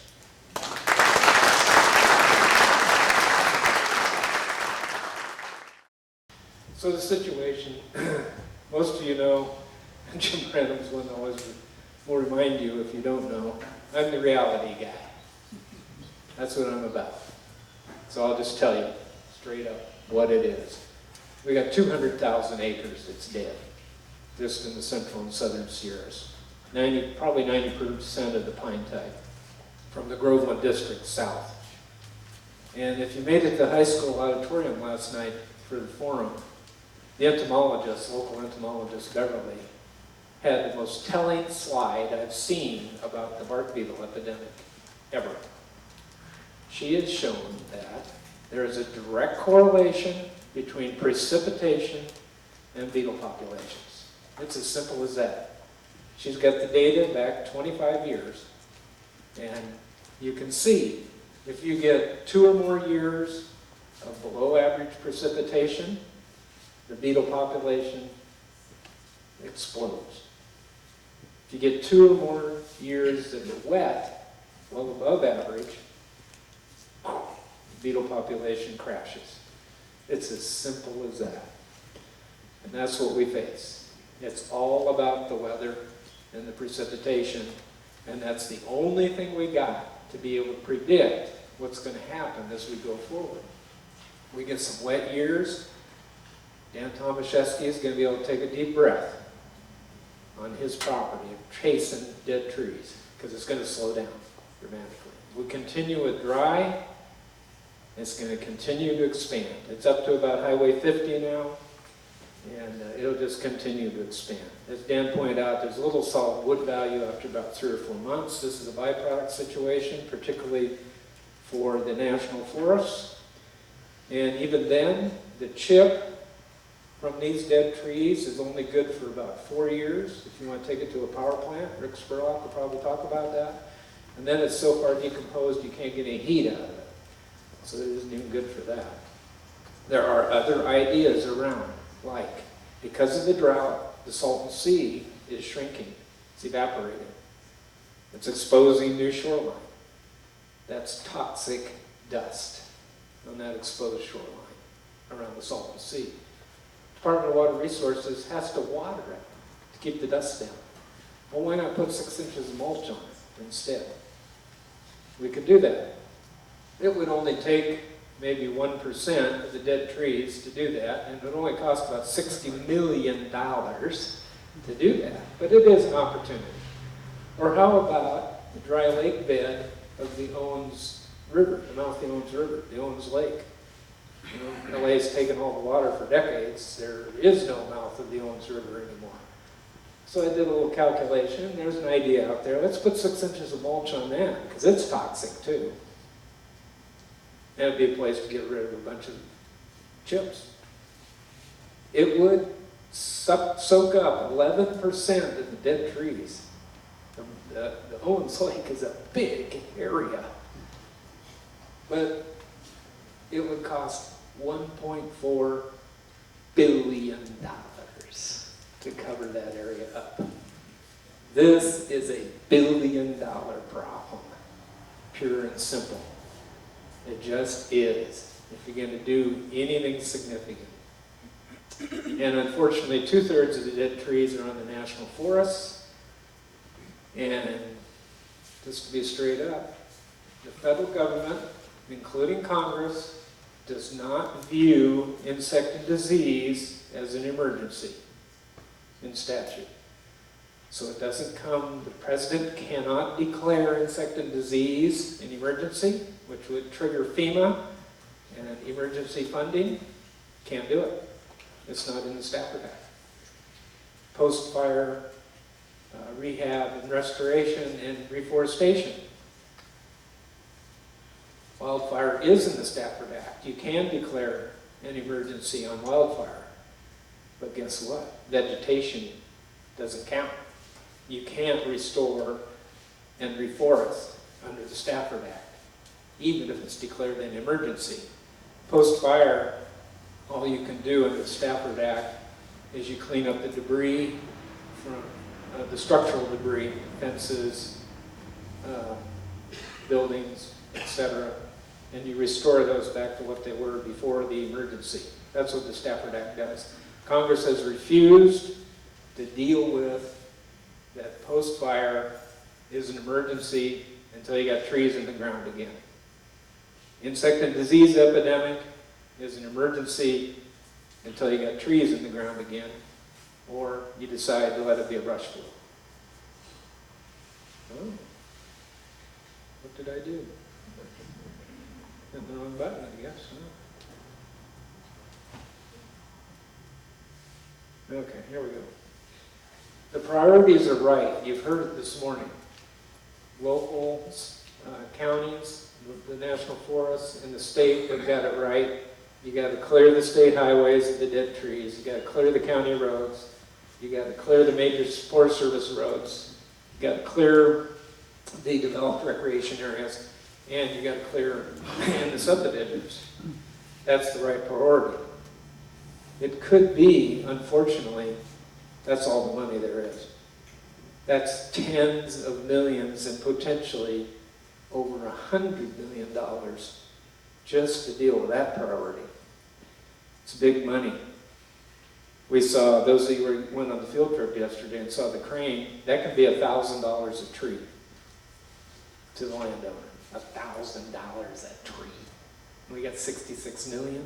Yeah, we're not going to need the crane on all 66 million, but I mean, it doesn't take a genius to figure out this is big money. And your county supervisors know this in spades. There's not enough money to even come close.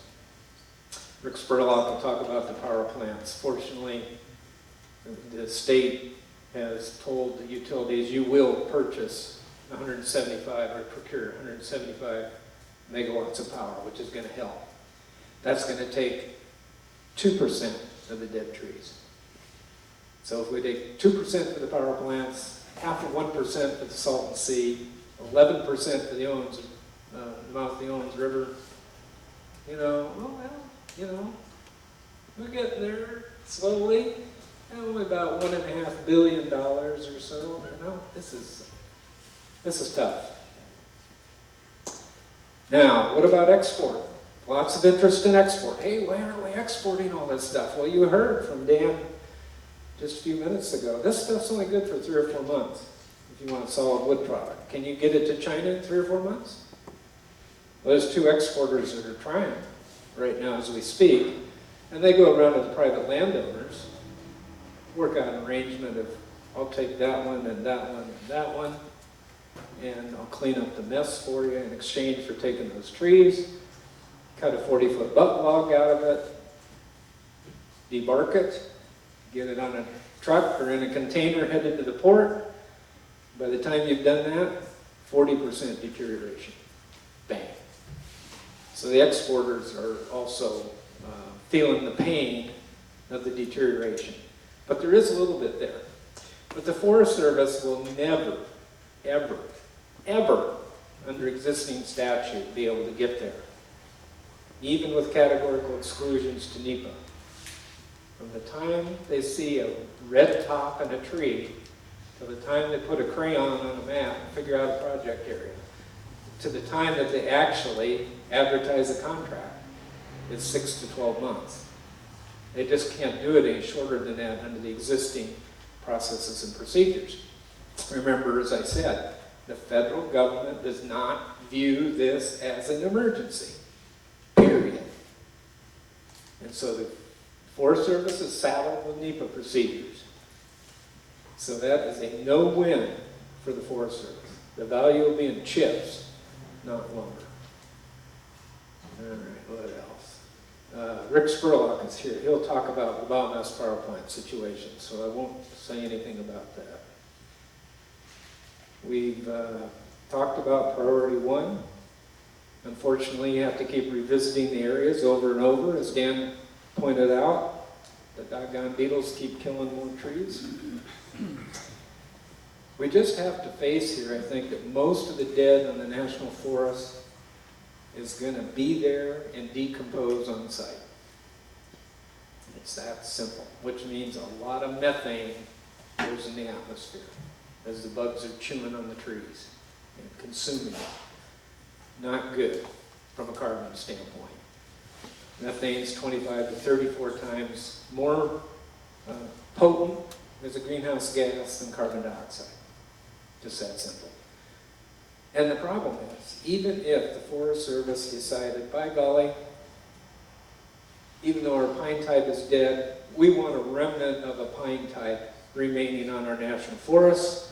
We're going to select spots and areas where there's microclimates, where you get large trees, you got more water in that particular spot, you got high site class.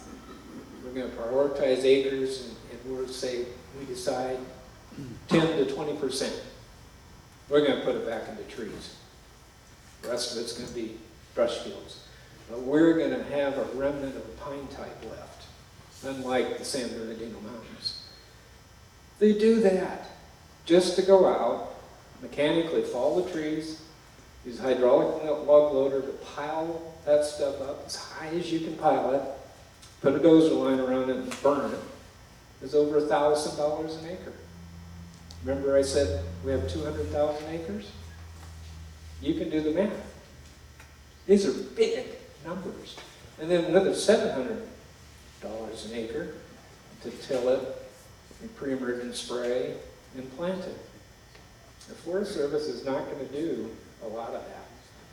And so we're just facing a lot of dead material that's going to be on site. And then I was happy to hear Jeannie mention what I said yesterday, that this is a public safety problem for a long, long, long time for our national forests.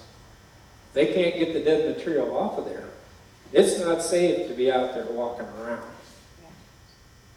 The exporters are finding, I'm sure Sierra Pacific is finding too, that if a beetle-killed tree has been there for a year or more, it's been dead for a year or more, the tops and limbs are coming out of them already and the bark is sloughing off. Do you want to be walking around out there when that happens? That stuff, most of everything you see out there by next spring is going to be over a year dead. It's dangerous.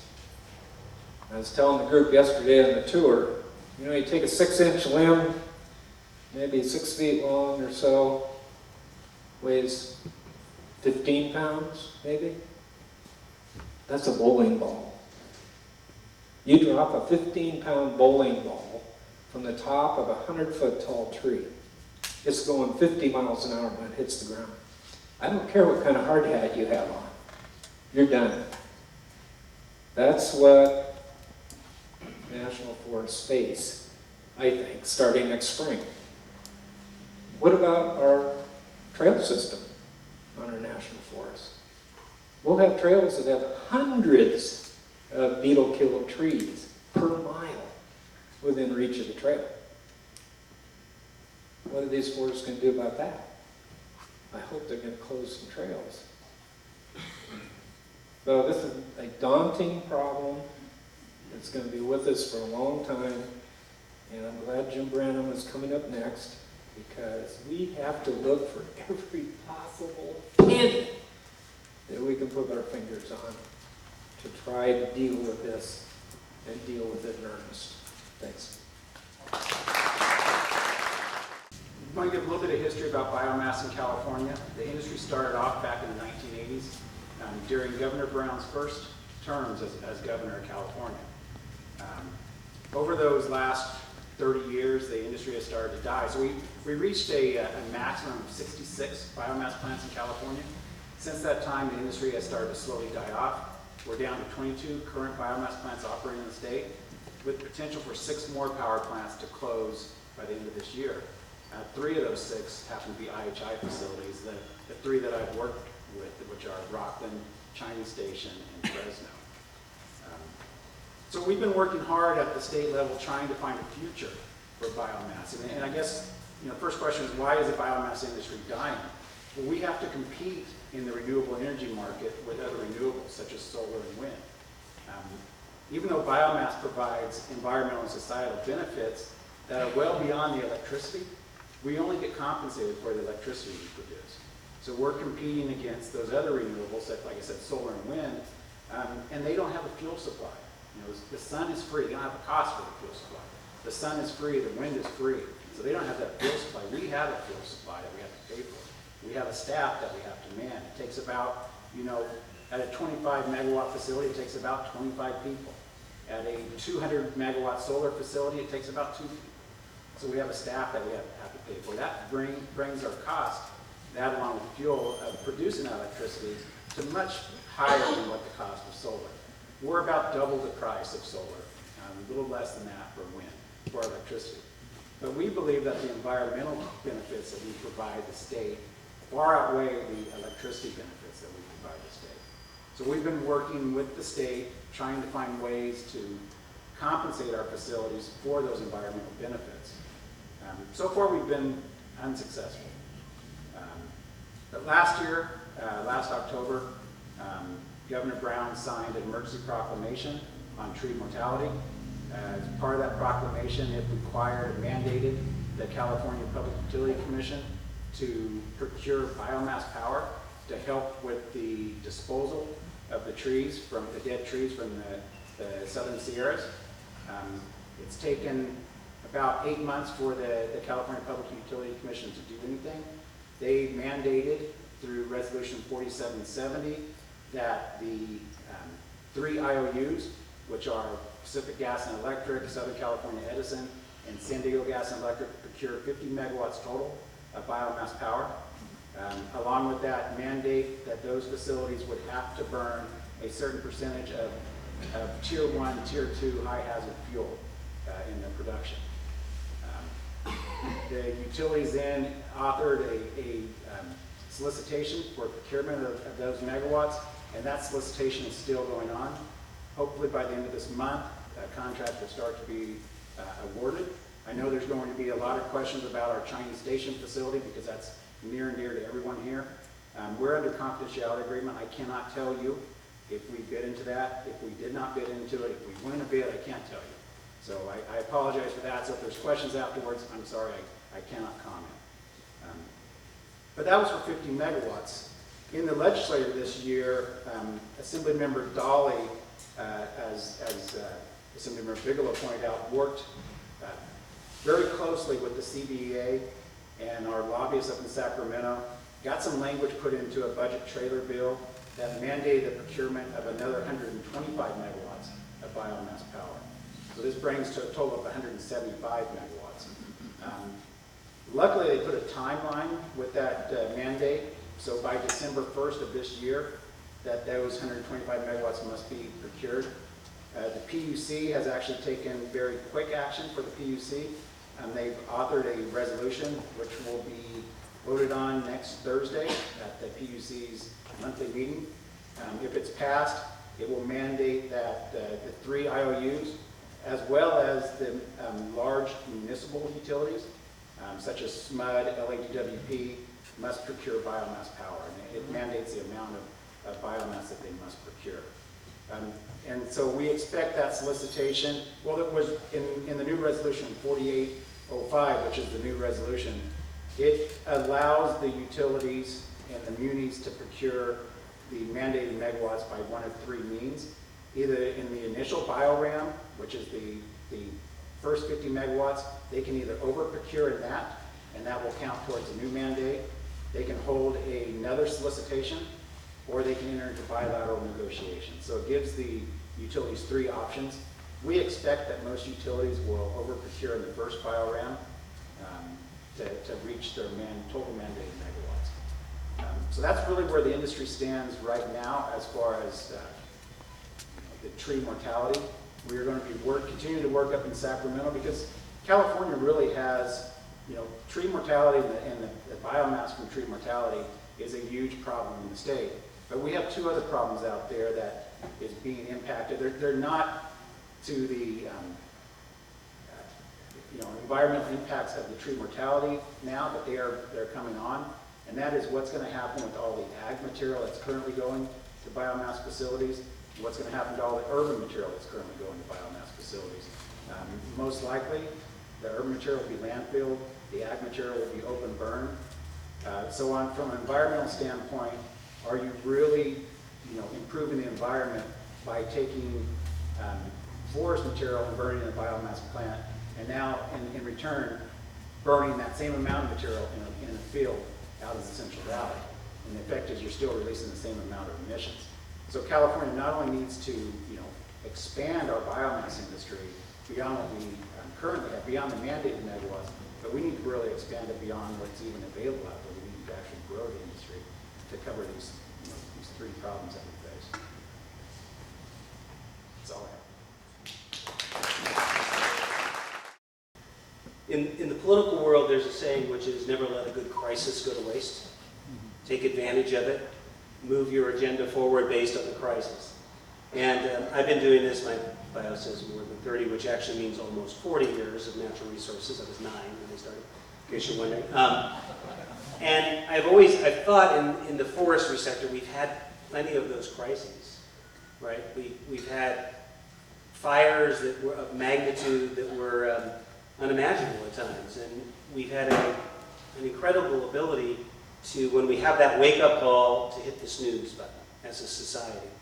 And so I was at the department. Even before that, we've had many fires that burned tremendous amounts of our forest. I was at the department at the time the Oakland Hills fire occurred, which was one of the first times that there was like 24/7 coverage of a fire. And I learned in that fire and going forward that if you're not burning up a lot of structures, people don't pay much attention. There's a narrow window of remembering that. And along came, I will say thanks to Tuolumne County, although that's an inappropriate way to say it, along came the Rim Fire. And in that sick, cynical mind that you have to sometimes go into in the world of dealing in the political world, here it is, the crisis. Because not only was it a fire burning a lot of forest, it was threatening the city of San Francisco's power and water supply. People had to pay attention to that, right? And then it became international because it was the Yosemite fire. And certainly that was going to be our wake-up call. Well, I was wrong. We hit the snooze button again. So now here we sit. Steve and I were just talking. 66 million dead trees does not describe the situation. It's probably more like 100 million. And when CAL FIRE and Forest Service continue to do their surveys, I think we'll see that number increase. So there's our crisis. Are we going to be able to take advantage of this one or not? And I think some of the comments that Congressman McClintock made and Assemblywoman Bigelow and certainly the panel here, I just want to touch on those very briefly, because I do think the crisis, if we take advantage, what's the opportunity? How do we take advantage of it? And there's a few things I just want to mention. The Congressman talked a lot about the laws that we have in the books, and while I may not agree with everything he said, I think he made some very valid points about how difficult it is to get work done that is really good for the environment in many cases. Well-intentioned laws, processes, and procedures have gotten in our way in many instances. We as a small agency award grants, as you heard. We have to comply with the California Environmental Quality Act. That can be cumbersome and costly, and oftentimes really good projects for the environment don't get funded by us because we don't have the means to comply with the environmental laws. That's backwards. So we have an opportunity to really figure out how do we make those changes. And while I appreciate the Congressman talking about the laws and the challenges of meeting those are our laws, and that's the world we are living in. So by getting together, by trying to figure out are there ways that we can move through these and implement these more efficiently, we have opportunities. And I think it starts with getting together, which is again part of the theme here. Mike's been a part of, and Steve and others, the Yosemite Stanislaus Solution Group, a collaborative group here locally. It was a successor to an effort north of here, the Amador Calaveras County Consensus Group in the McCollum drainage that are really brought folks together that don't like much being together, quite frankly. Environmental community, industry, local government, and everything in between. And we started with the basic premise of let's figure out what we can agree on and let's go from there. And we found out there's actually probably a lot more than we agree on. Sometimes groups get categorized a certain way, whether it's industry or environmental groups or whatever the case may be. And there was mentioned earlier, Dan mentioned the Center for Biological Diversity. It's an environmental group. In my opinion, they are not guided by science, they're guided by religion. And at some point you have to understand there are people you're not going to be able to communicate with. But there are a lot of other groups that we're working with. Sierra Forest Legacy, locally here, CSERC, who are coming to the table recognizing what's going on in our forest isn't good for the things they care about, habitat and environment. So that creates a forum, I think, and an opportunity for us to begin to really understand how do we address those policy issues, make changes, figure out how we can effectively use the laws, more effectively use the laws we have. And that's an important area of focus that we're very involved in. The other thing is the funding piece that we've heard Mr. Bigelow talk about and Steve talk about. It does cost money to deal with the problems we've got out there. And with all due respect to Mr. Bigelow, the numbers he was talking about are minimal as to what the magnitude of the problem. We need to use this crisis to change that equation. The governor proposed in this year's budget, and the governor I think has been extremely proactive, and I think the the tree mortality issues definitely got his attention. He proposed $140 million out of the greenhouse gas reduction fund for CAL FIRE to go and do a lot of the good work that they are doing. The legislature, in its infinite wisdom, trimmed that back to $25 million. In the middle of this tree mortality crisis, from 140 to 25, urban forestry got, I believe, 20. So we're going to go plant a bunch of trees in urban areas, not that there's anything wrong with that, but we are not going to put the kind of resources even close to what we need to be doing out there. The water bond that was passed in 2014 was hailed as a comprehensive fix to California's water issues. There's a lot of good things in the water bond, $7.5 billion. The region, our region, that provides 60% of the state's water, 3/4 of the fresh water that flows into the Delta, got 0.5% dedicated to our region out of the water bond. One could argue that the watersheds were completely ignored. Those are opportunities that we can't continue to miss. We need to make sure that, that Mr. Bigelow, Mr. McClintock, and others here are armed with what they need to fight the battles for us to do better. We all need to be more aggressive in fighting those battles as well, because there are opportunities. And we always talk about, well, there's not enough money. We seem to find the money. This county, the state of California, and Tuolumne County has received a $75 million grant from the Housing and Urban Development Agency of the federal government. And I don't try to figure out why they're granting this grant, but it's a National Disaster Resilience Competition grant to deal with the aftermath of the room fire. So we found that money. We find money to suppress fires, appropriately so. There's money in the federal and state budget that's spent every year on that. So there is financial ability to deal with this issue, and I think we have to figure out how to leverage this opportunity, this crisis. And I want to end that by raising a topic that hopefully will get a few juices flowing for lunch, and that's climate change. Because I know within this room there are probably a wide range of thoughts about climate change and what it is and if it's real and what's the impacts of it. We don't have the luxury to debate that in the state of California. By law, we are addressing climate change very aggressively in terms of reducing greenhouse gas emissions. We're spending ultimately billions of dollars, and we're creating all sorts of new regulations to do that.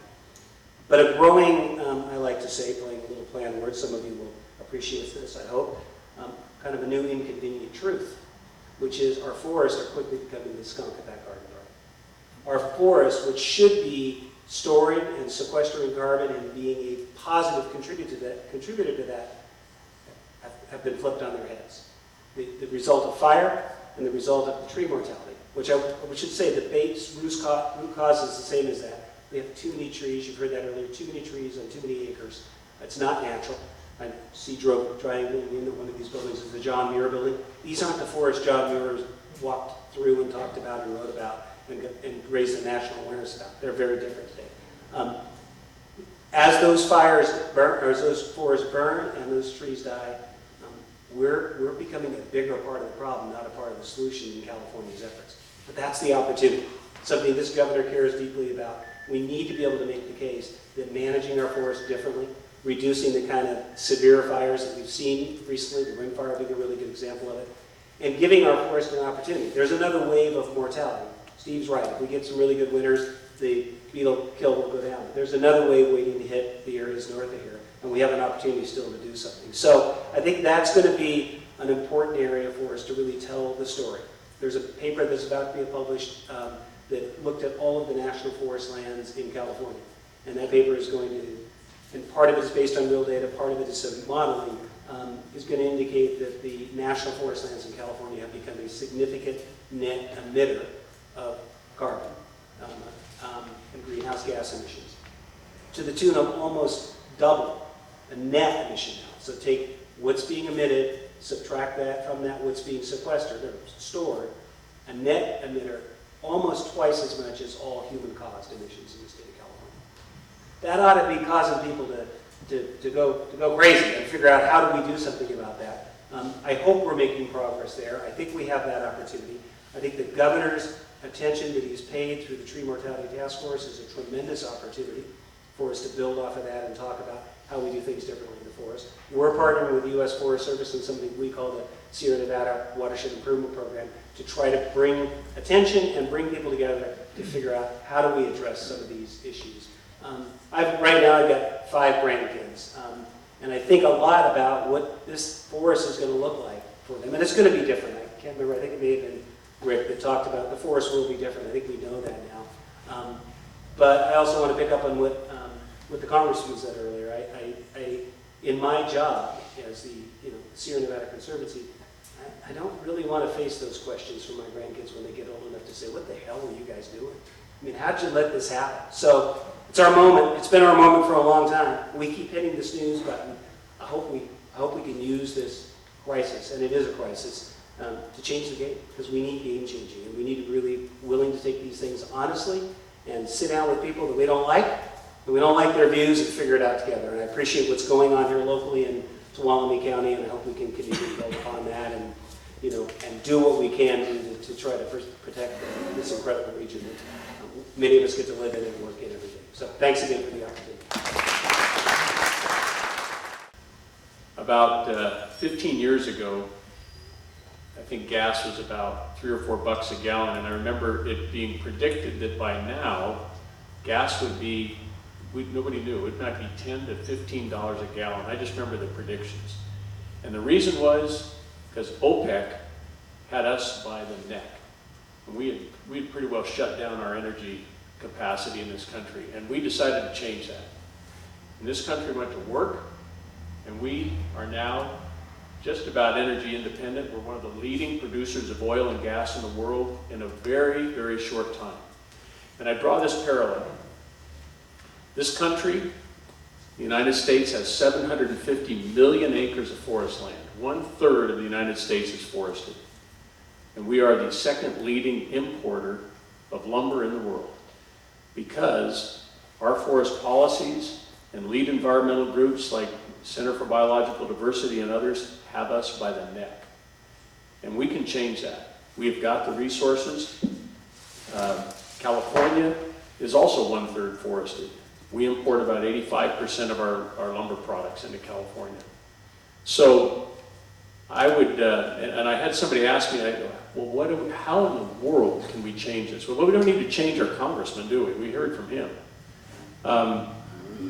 Shelley's here, and here's what I recommend. Shelley Abajan has been with us on tour after tour. She supports us at all these events. She represents Senator Feinstein, and Senator Feinstein, I would say, of the senators on the Democratic side that I've had the privilege to work around, really sees this problem, and she understands that, I think as Jim said, when our problems became a San Francisco water supply and power problem, wow, things happened. She helped turn around the San Bernardino problem. So, Shelley, I may be way out of bounds, but I'm going to recommend that people talk to you and contact our senator, because she will listen, I think. And that's what I would do. If I were going to say, who do I write to? What do I do? Don't write to Congressman McClintock. But encourage our senator to look at our watersheds and what they mean they mean a lot to us. But San Francisco lives, drinks, turns on the lights because of us.